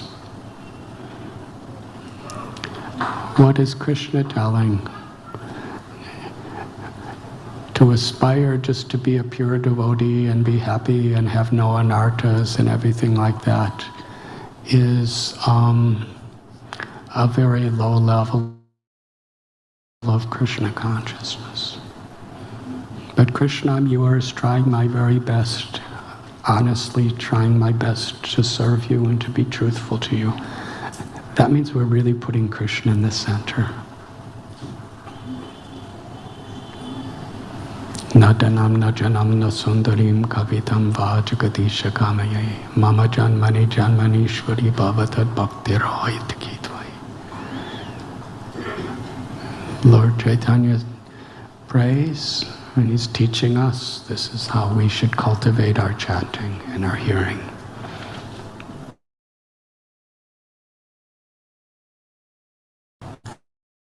I mean, wealth may come, and I may even have to work for it, but that's not what I really want. I do not want fame, popularity, scholarship. I do not want the pleasures of the world.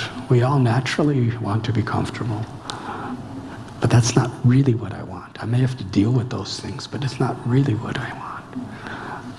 I don't want mystic powers. And when he says I don't want liberation, that means I don't even want a situation where I'm not suffering. I only want to serve you.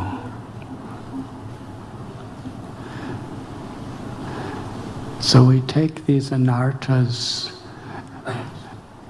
and we take them as Krishna's mercy in the sense they're opportunities for us to please Krishna by absorbing ourselves in chanting and hearing and serving and not giving in to those anarthas.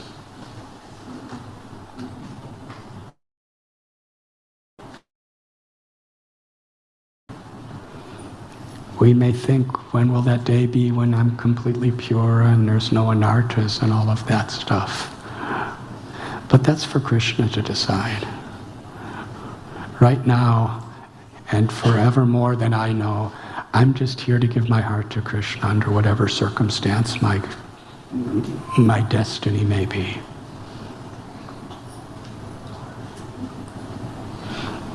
Because for most of us, if everything was all right, we would be very mediocre devotees. We would not be taking shelter. So the anarthas come up because if we're sincere, if we're insincere, we just give in to the anarthas. If we're sincere, or if we practice sincerity, we will really take shelter of Krishna in that situation.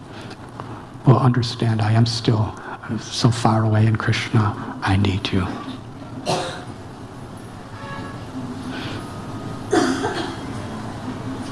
Chowpatty was a wonderful queen.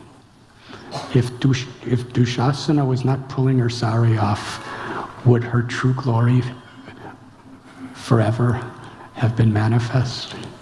When you think of Chowpatty, what do you think?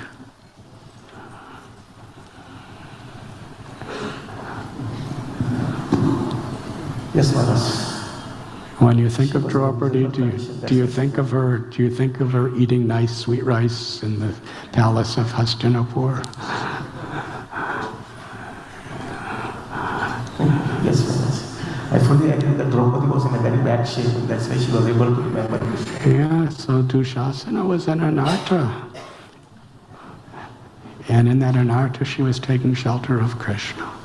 Of course, not that event only took place for a few minutes, but still, it's the event that most defined her in the hearts of devotees. So we want to overcome anarthas in every way. We want to put our life in a situation where we are transcendental to anarthas, but still anarthas come. And of course we can complain about it. Of course, if there is a lack of our Krishna consciousness, we could understand that means I need to readjust and improve. And it also means at that moment, I have a choice of surrendering to the anartha or surrendering to Krishna. And those moments are the most blessed opportunities to surrender to Krishna.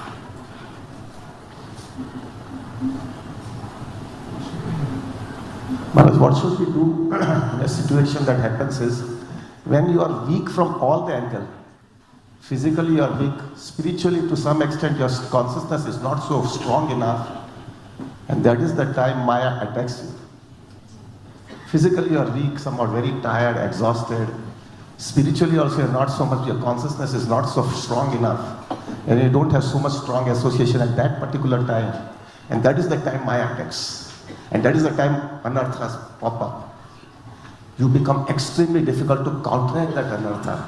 In that situation, what is the savior thing which we can have it so that we can remain smooth in our Krishna consciousness?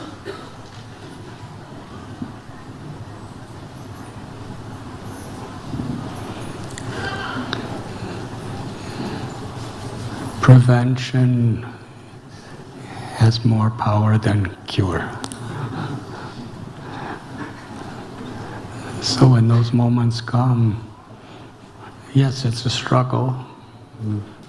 Based on our sincerity, we need to struggle to do the best we can. But as we're coming through it, we understand how much we really do need that association. And how much we really do need to prepare ourselves to be spiritually strong.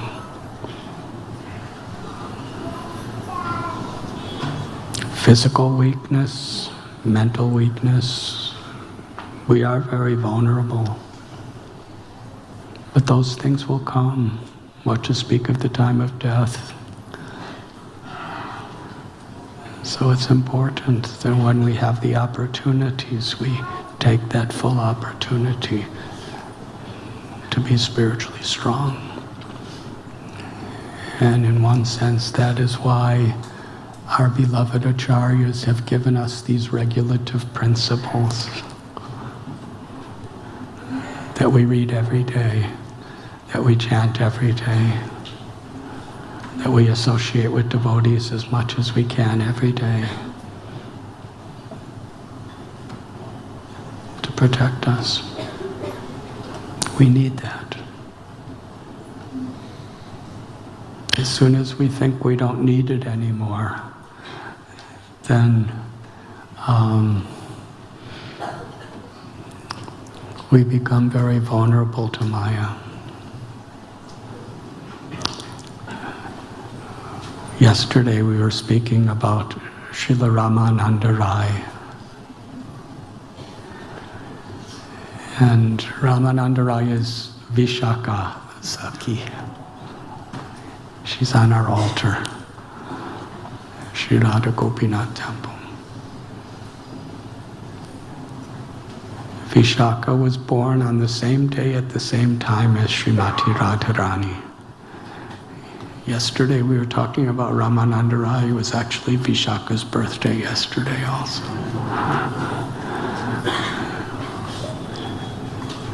She's one of the two innermost loving expansions of Srimati Radharani in the spiritual world.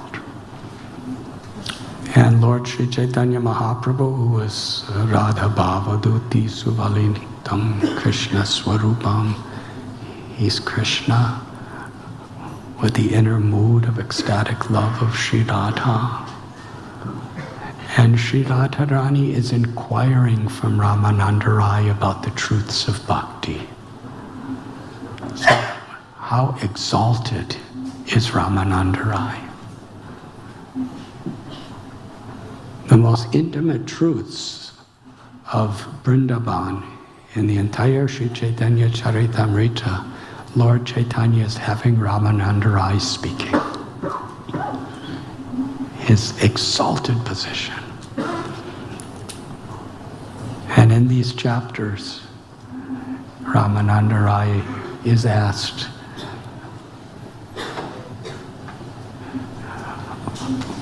what is the greatest suffering? And Ramananda Rai said, to not be in the association of devotees is the only suffering I know. So even in that most exalted state, he's feeling a need to be in the association of devotees. Krishnadas Kaviraj Goswami he's writing Sri Chaitanya Charitamrita. And he is telling that I am seeking to bow down and take the dust of the feet of every devotee.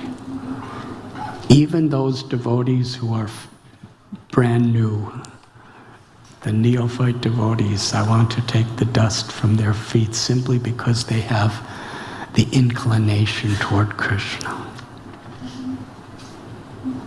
And Raghunath Das Goswami is our Prayojana Acharya. He's the foremost authority of Shri Radha Rasa, of Goloka Vrindavan. And yet every single day, 1,000 times, he offers full dandavats to devotees.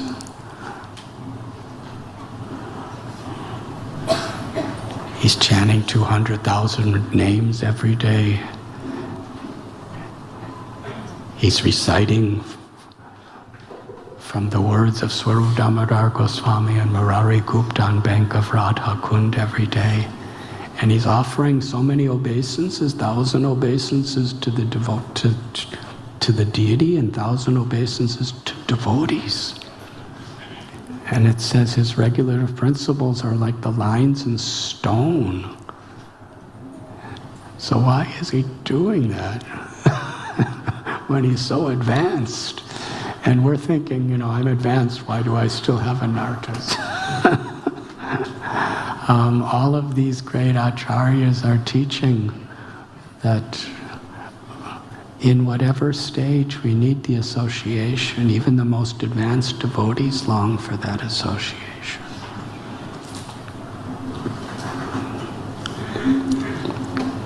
To take shelter.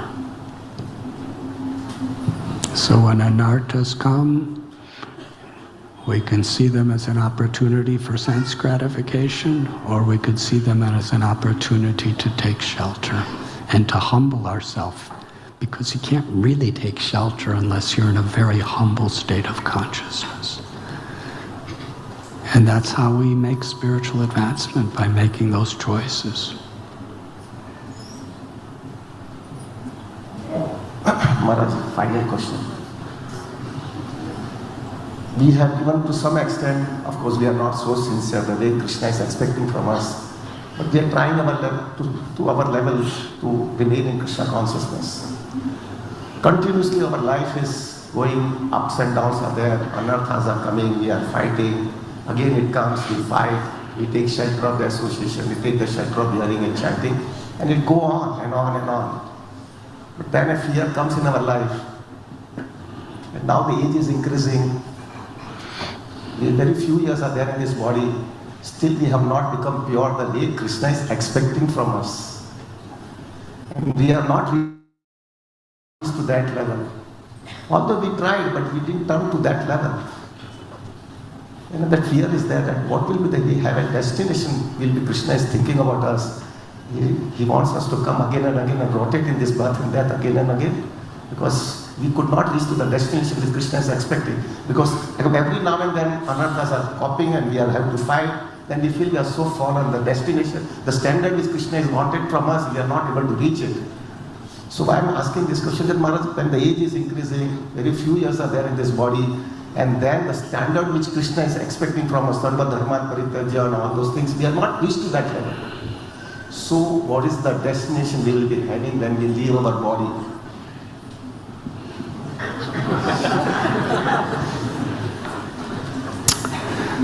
This is very auspicious. Krishna consciousness is not about age, it's about sincerity. Sukadev Goswami was 16 years old, and even though Vyasadeva, who was his guru, and Narada Muni, who was his param guru, they were all present. What to speak of Vashishta and Vishwamitra, who were there from the time of Lord Ramchandra millions of years ago.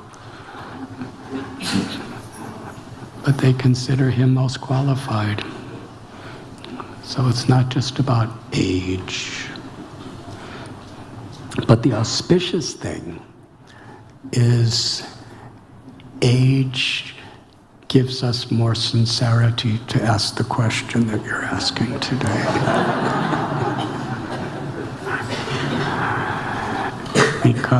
Because age is there, and we have more of an eagerness to be absorbed in Krishna and to be purified in Krishna.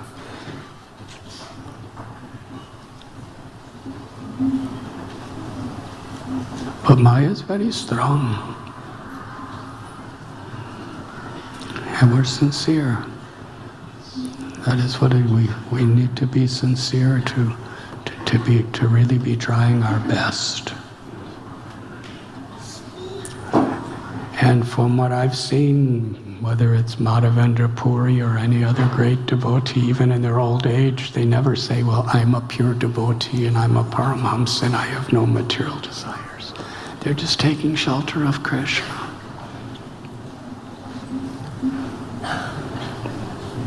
So that now that you're recognizing that you're getting older and all of your shiny black hair is now kind of a dull gray and white, and all of these transformations are happening, that we can see and we can feel in our body, and we know we don't have that much years. It's not a time to complain that I'm not pure yet. It's a time to be very much determined and enthusiastic to take shelter of Krishna.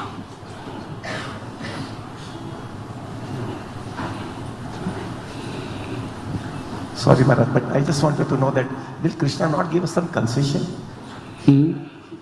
Although we have struggled, but we have not reached to the destination which Krishna is expecting from us. And when we live our life, at that time Krishna will not give some concession to, okay, let us just try.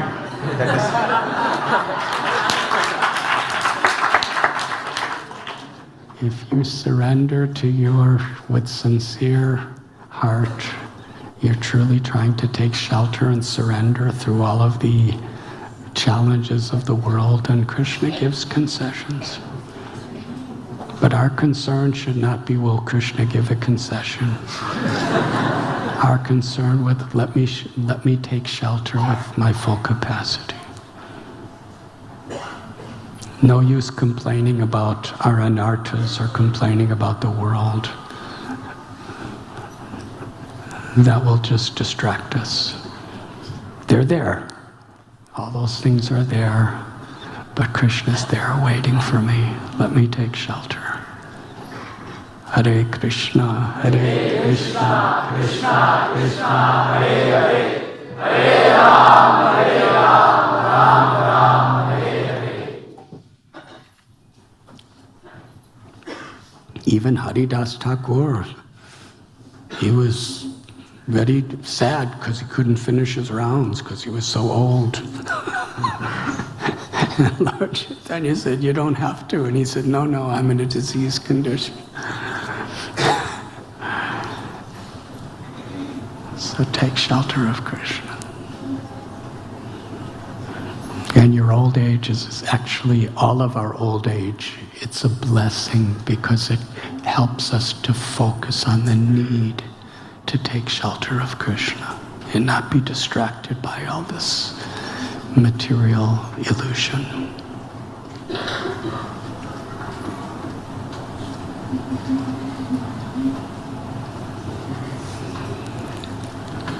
Is there any other question besides, I know your hand will go up if I don't look in another direction. Anyone else have question?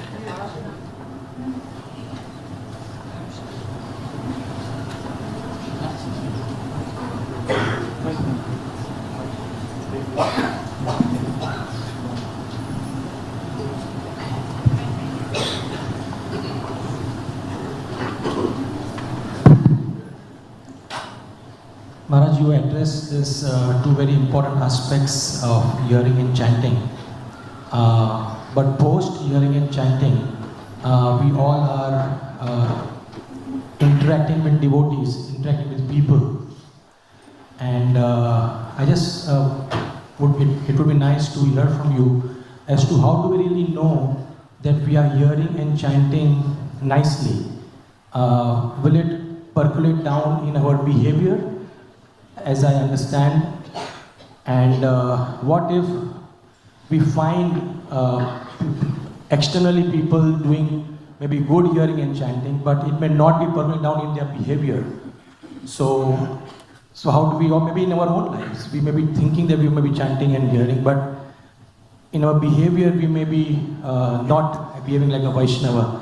So my question is, how do we connect our behavior to this process of hearing and chanting? Everything comes down to pleasing Krishna.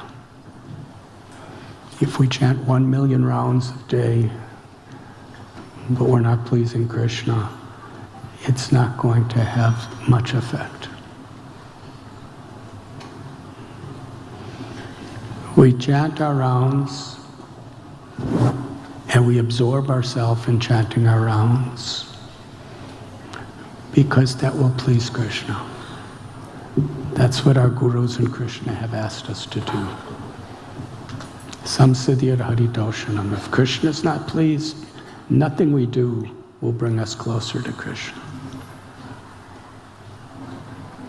Chaitanya Mahaprabhu said, if your mouth is blaspheming devotees and your mouth is chanting Krishna's names, then in his name Krishna will punish you.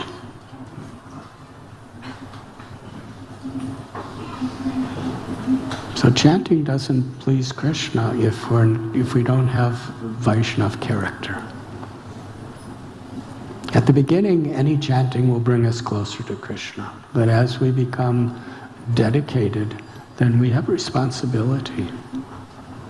Our service attitude, Trinadapi sunichena taror iba sehishnana, amani namanadena kirtaniya sadahari.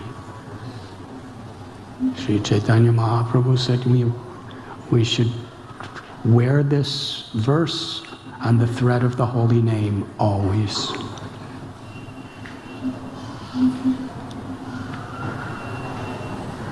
This is the type of chanting that will please Krishna. When we're respectful, when we're humble, when we're tolerant. If we try to chant without that, then we will just remain neophyte devotees.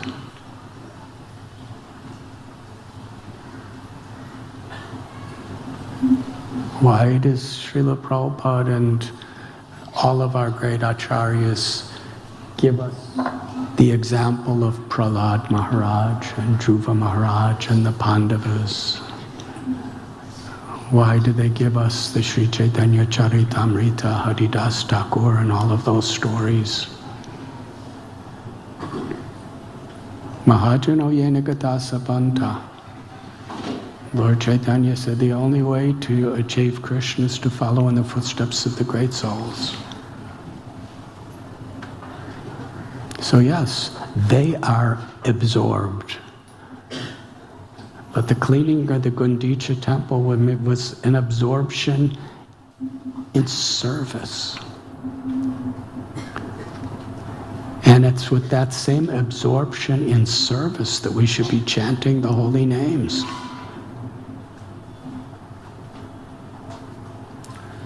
Shri Radha, Shri Krishna, how can I serve you? Engage me in your service. What is the first offense to the holy names? To be disrespectful to other Vaishnavas. So to be absorbed in the holy names, it doesn't mean just a mental absorption. It means absorbed in pleasing Krishna through our chanting, pleasing Krishna through our hearing.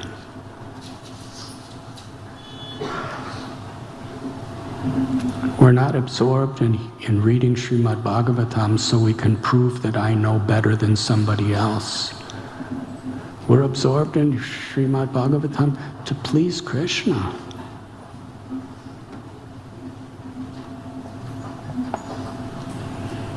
That is the actual understanding of absorption.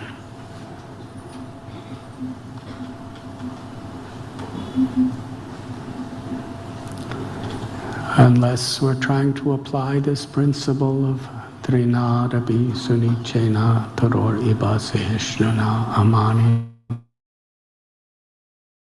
Anadena Sadahadi, then we're not really following Lord Chaitanya's path of Sankirtan.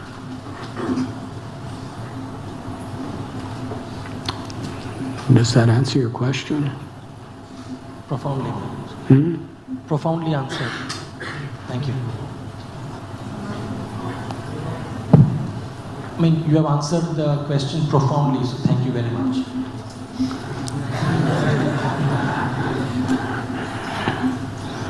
Thank you. Let us have kirtan.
Nama Om Vishnu Padaya Krishna Pristaya Bhutale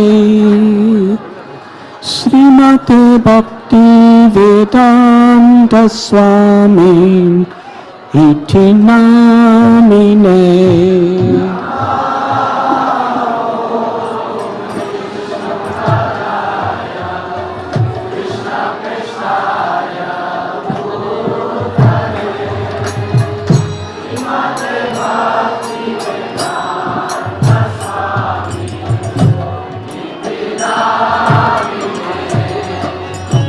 Namaste Saraswati Deve Gauravani Pracharine Nirvishesha Sunyavadi Paschatya Desatarine.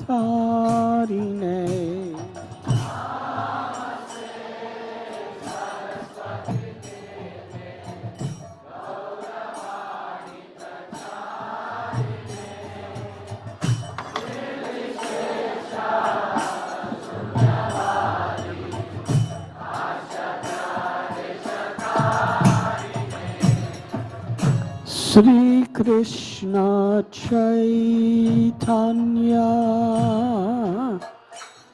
Prabhu Nityananda Sri Advaita Gadadhar Sri Vasadi Gaur Bhakta Vrinda.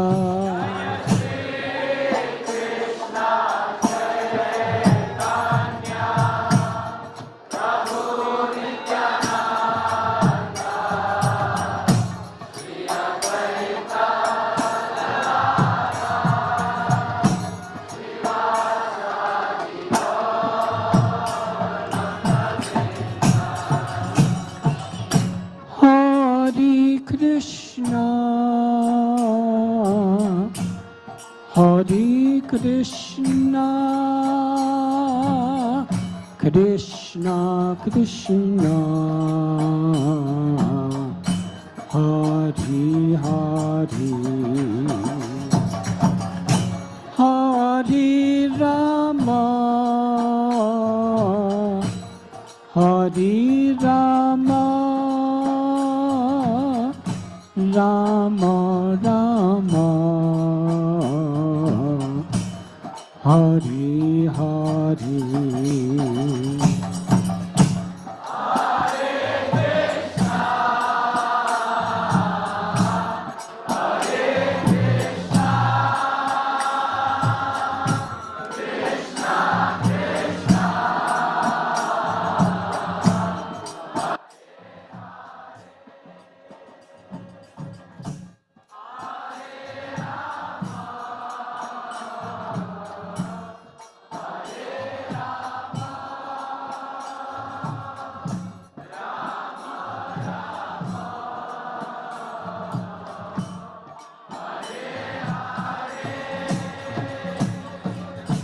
Hare Krishna,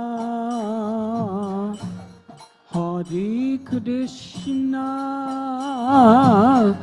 Krishna Krishna, Hare Hare, Hare Rama, Hare Rama, Rama Rama, Hare Hare.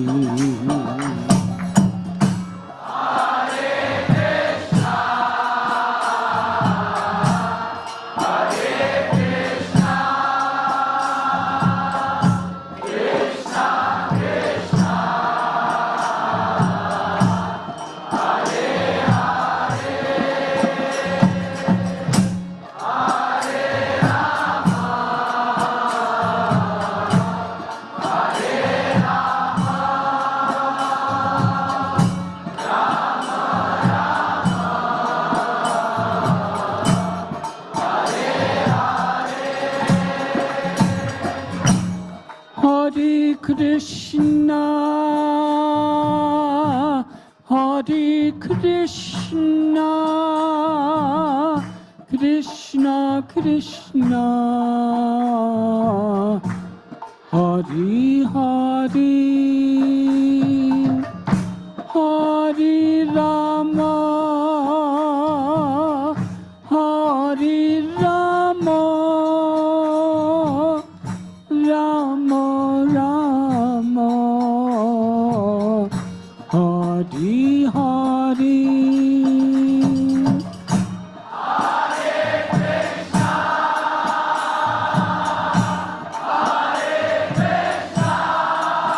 Raise your arms, please.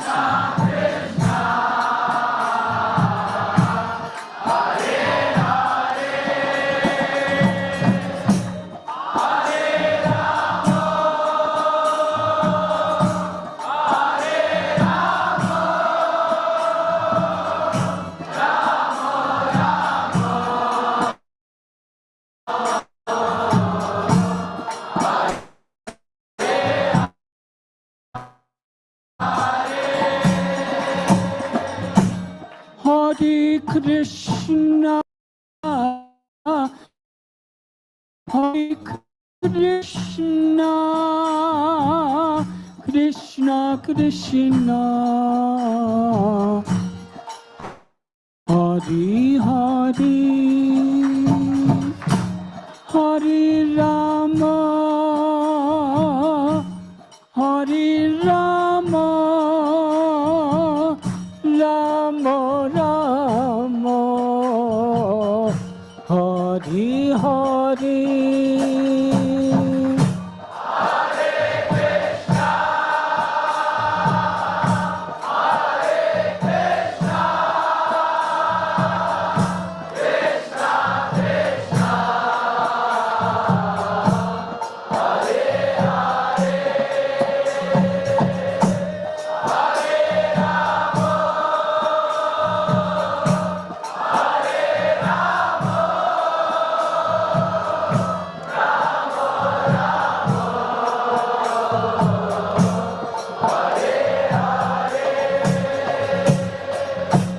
Hare Krishna,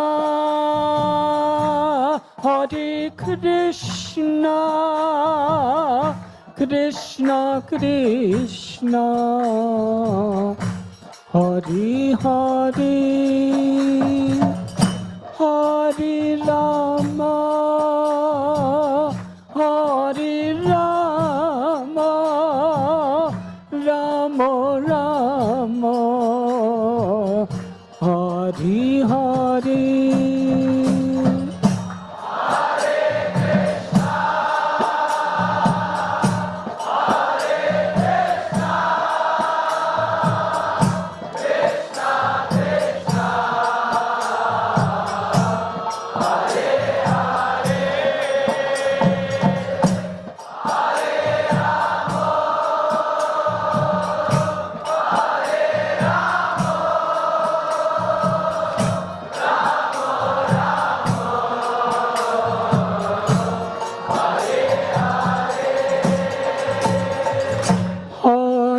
Krishna, Hare Krishna, Krishna Krishna, Hare Hare, Hare Rama, Hare Rama,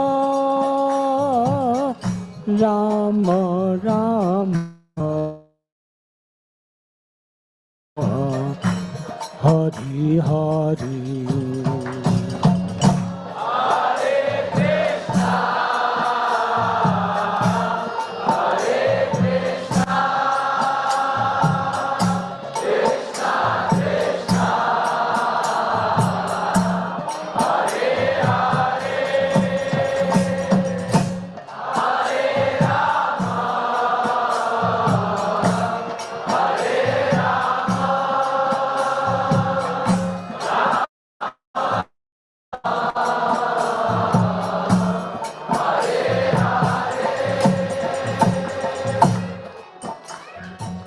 Hare Krishna, Krishna Krishna, Hare Hare, Hare Rama, Rama Rama, Hare Hare.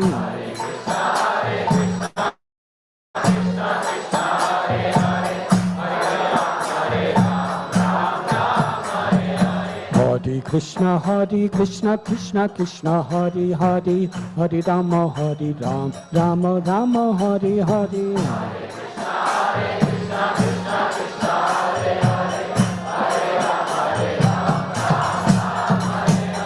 Hare Krishna, Krishna Krishna, Hare Hare, Hare Rama, Rama Rama, Hare Hare.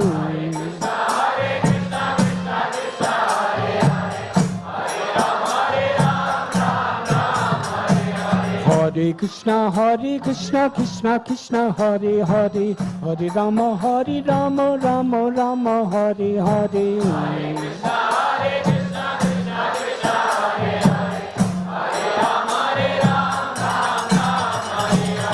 Hare Krishna, Krishna Krishna, Hare Hare, Hare Rama, Rama Rama, Hare Hare.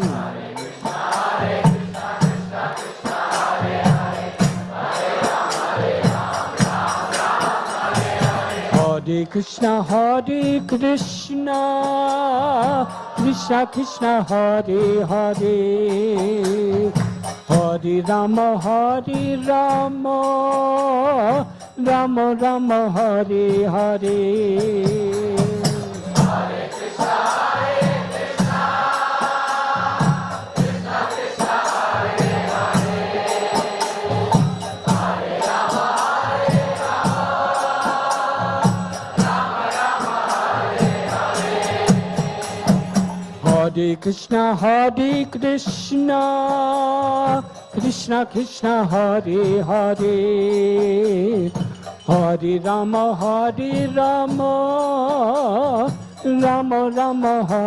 Rama,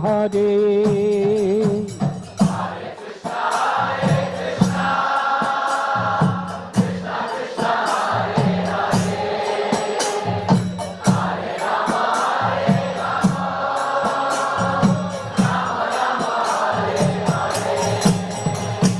Hare Krishna, Krishna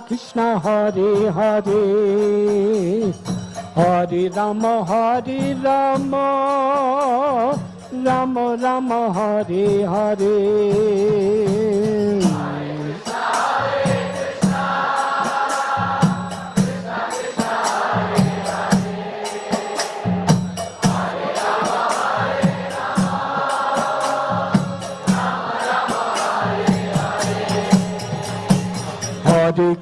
Hare Krishna, Krishna Krishna, Hare Hare, Hare Rama, Rama Rama, Hare Hare.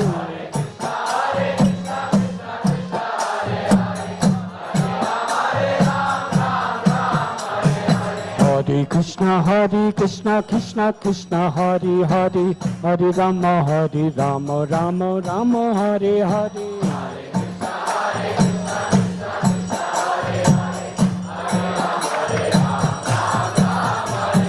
Hare Krishna, Krishna Krishna, Hare Hare, Hare Rama, Rama Rama, Hare Hare.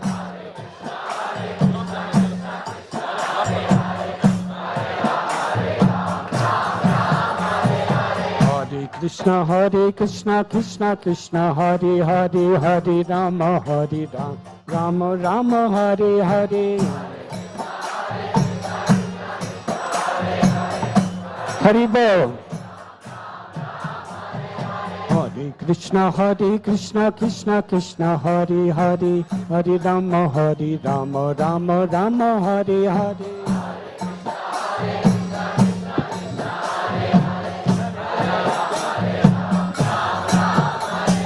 Hare Krishna, Krishna Krishna, Hare Hare, Hare Rama, Rama Rama, Hare Hare.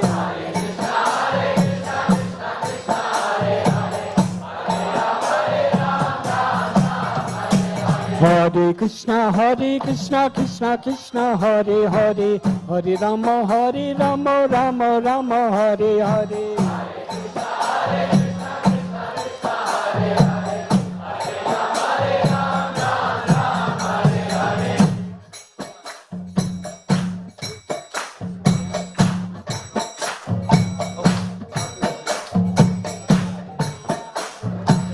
Hare Krishna, Krishna Krishna, Hare Hare, Hare Rama, Rama Rama, Hare Hare.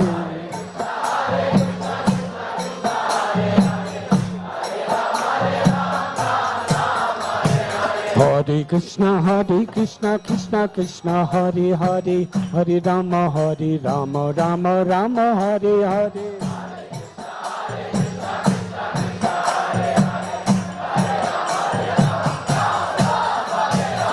Hare Krishna,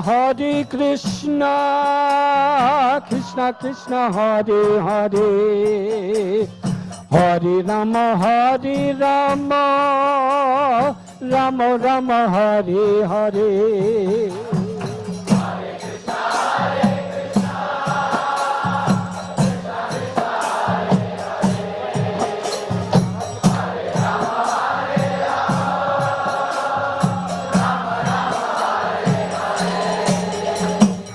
Hare Krishna, Krishna Krishna, Hare Hare, Hare Rama, Rama Rama, Hare Hare.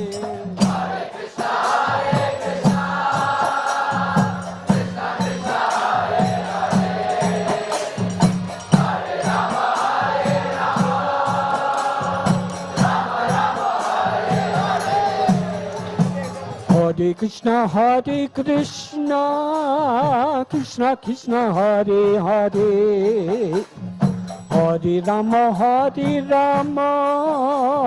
Rama Rama, Hare Hare.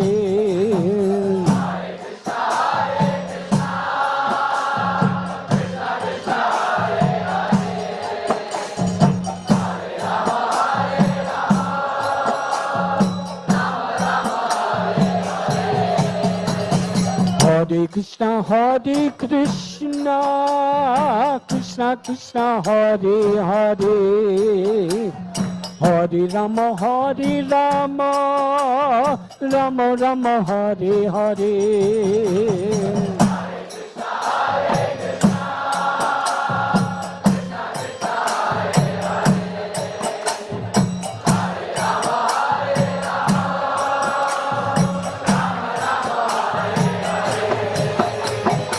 Hare Krishna, Krishna Krishna, Hare Hare, Hare Rama, Rama Rama, Hare Hare.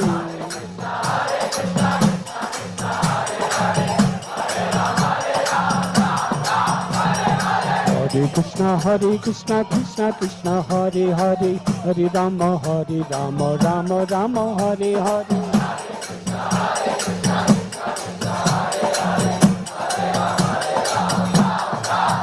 Hare Krishna, Krishna Krishna, Hare Hare, Hare Rama,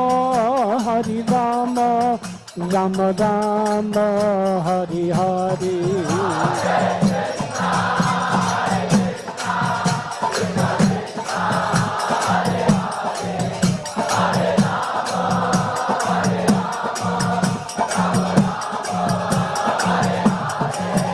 Hare Krishna, Krishna Krishna, Hare Hare, Hare Rama,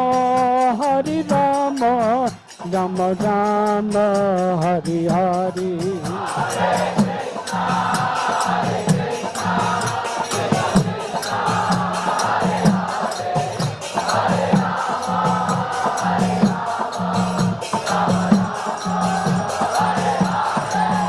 Hare Krishna, Krishna Krishna, Hare Hare, Hare Rama, Rama Rama, Hare Hare.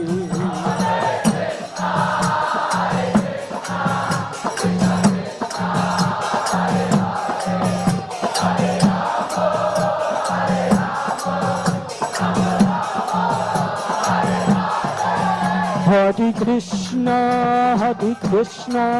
Krishna Krishna, Hare Hare, Hare Rama, Rama Rama, Hare Hare.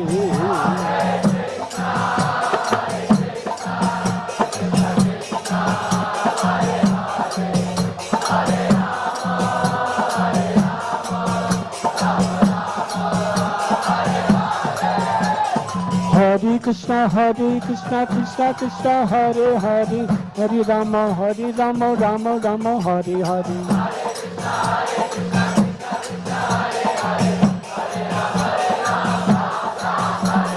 Hare Krishna Krishna Krishna Hare Hare, Hare Rama Rama Rama Hare Hare.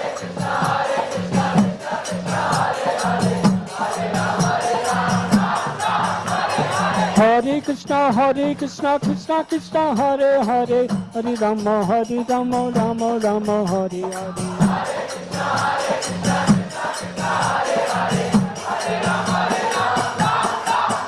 Hare Krishna Krishna Krishna Hare Hare, Hare Rama Rama Rama Hare Hare.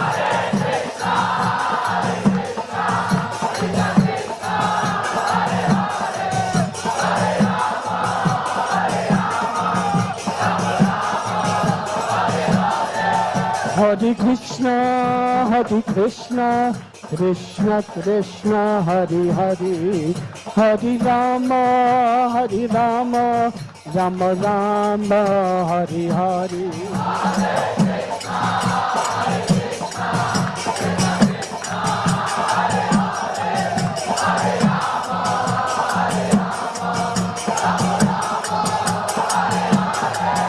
Hare Krishna Krishna Krishna Hare Hare, Hare Rama Rama Rama Hare Hare. Hare Krishna Krishna Krishna Hare Hare, Hare Rama Rama Rama Hare Hare. Hare Krishna Krishna Krishna Hare Hare, Hare Rama Rama Rama Hare Hare.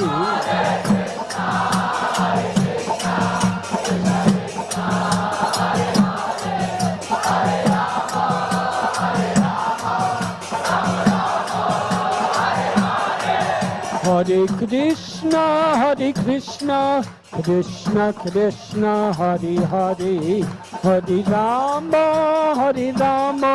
Rama Rama Hare Hare.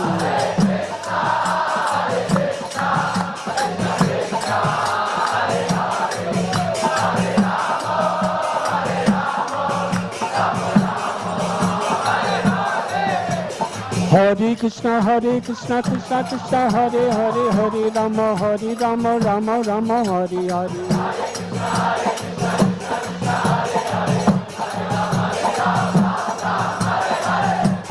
Krishna Krishna Krishna Hare Hare, Hare Rama Rama Rama Hare Hare.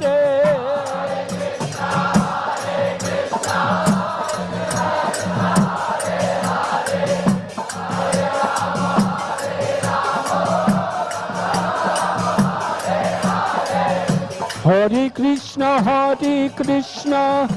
Krishna Krishna Hare Hare, Hare Rama Rama Rama Hare Hare. Hare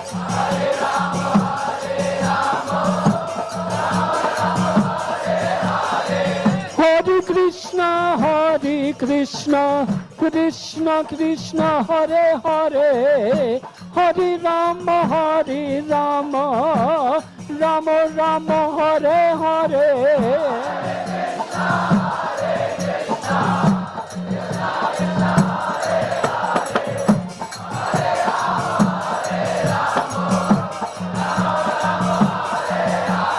Hare Krishna Krishna Krishna Hare Hare, Hare Rama Rama Rama Hare Hare.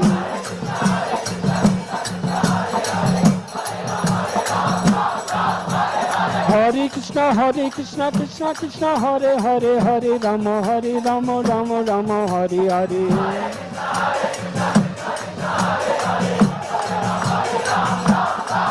Hare Krishna, Krishna Krishna, Hare Hare, Hare Rama, Rama Rama, Hare Hare.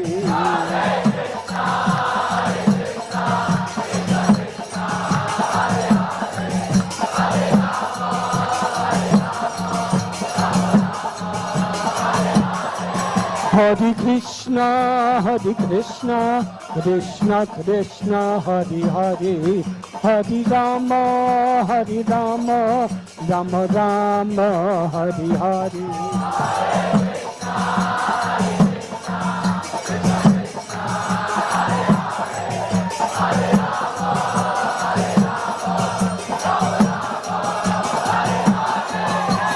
Hare Krishna, Krishna Krishna, Hare Hare, Hare Rama, Rama Rama, Hare Hare.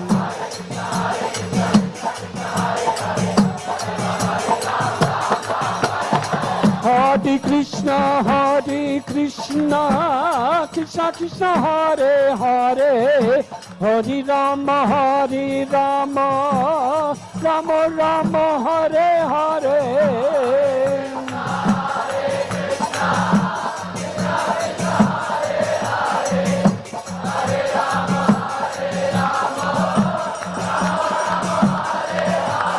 Hare Krishna, Krishna Krishna, Hare Hare, Hare Rama, Rama Rama, Hare Hare.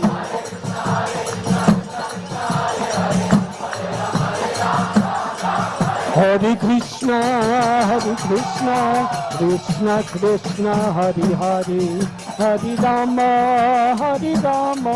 Rama Rama, Hare Hare.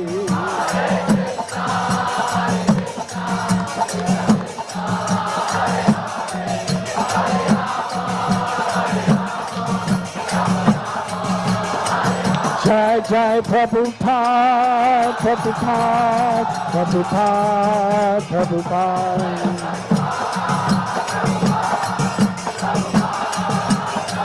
Jai Jai Prabhupada, Prabhupada, Prabhupada, Prabhupada.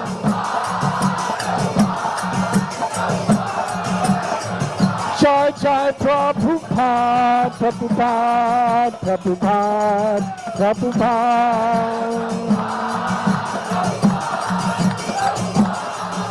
Nitai Gaura Hari Bo, Hari Bo, Hari Bo.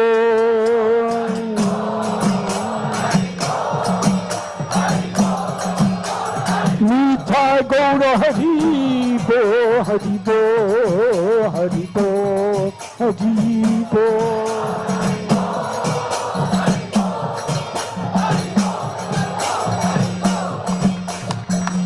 Jai Jai Sri Radhe.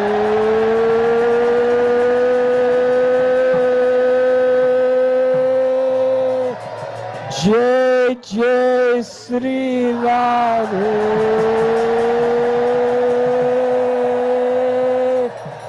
Jai Jai Sri Radhe.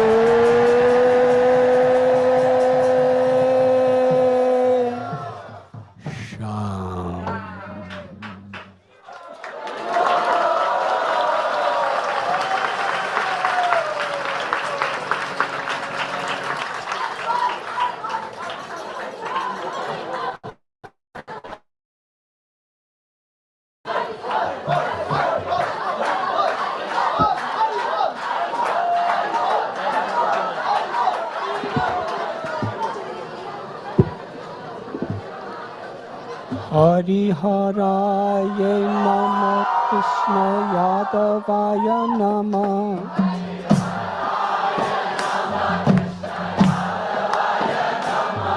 Hariharaya Nama, Krishna Yadavaya Nama.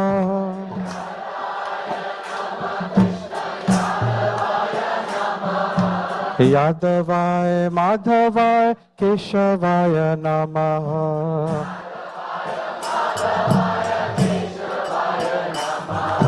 Yadavaya Madhavaya Keshavaya Namaha.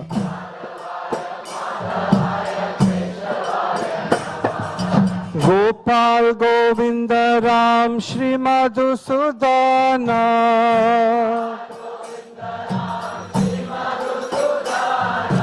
Gopal Govinda Ram Shri Madhusudana.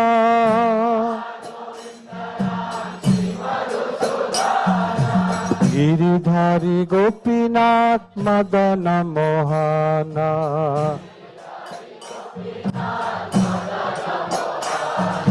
Giridhari Gopinath Madana Mohana.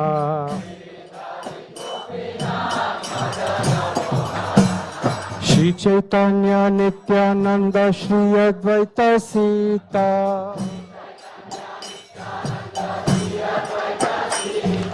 Shri Chaitanya Nityananda Shri Advaita Sita.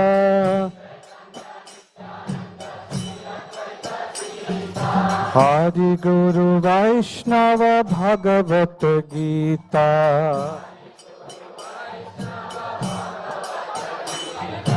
Hari Guru Vaishnava Bhagavat Gita. Shri Rup Shri Sanatan Bhatta Raghunatha.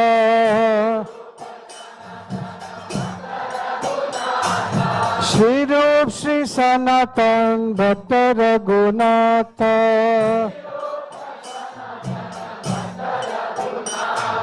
Shri Jiva Gopal Bhatta Dasa Raghunatha.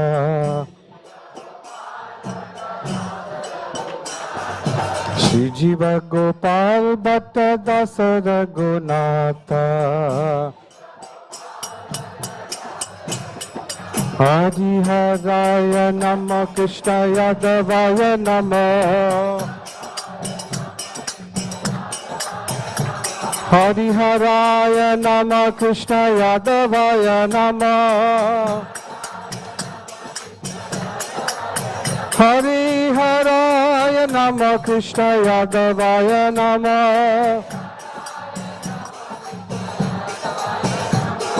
Yadavaya Madhavaya Keshavaya Namah.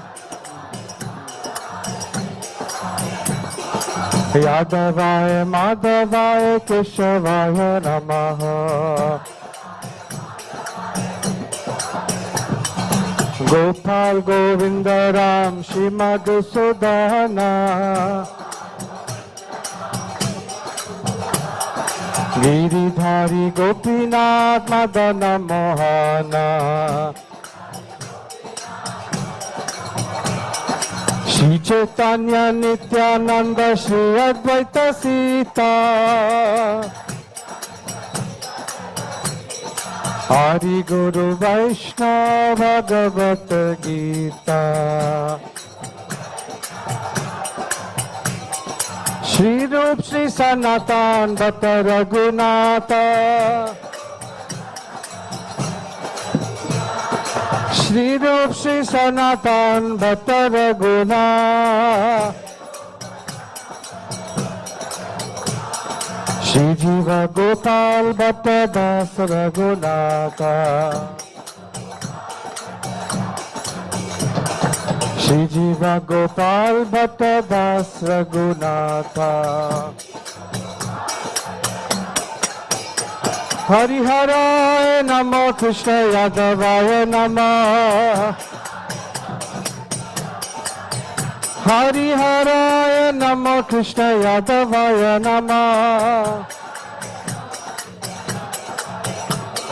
Gopal Govinda Ram Shri Madhusudana. Gopal Govinda Ram Shri Madhusudana. Hare Krishna Krishna Krishna Hare Hare. Hare Ram Ram Ram Hare Hare.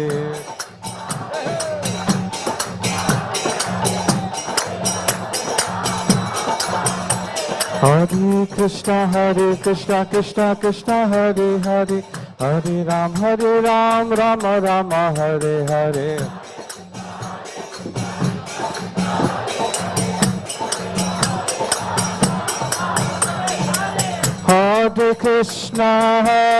Krishna, Krishna Krishna, Hare Hare, Hare Rama, Rama Rama, Hare Hare.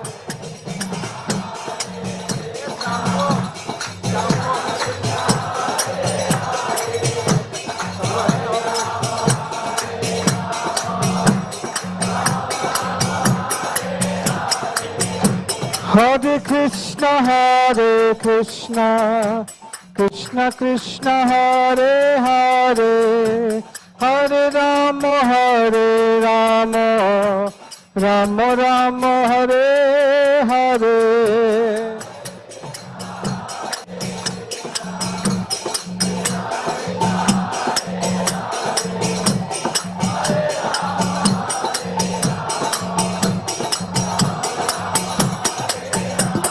Hare Krishna, Krishna Krishna, Hare Hare, Hare Ram, Rama Rama, Hare Hare.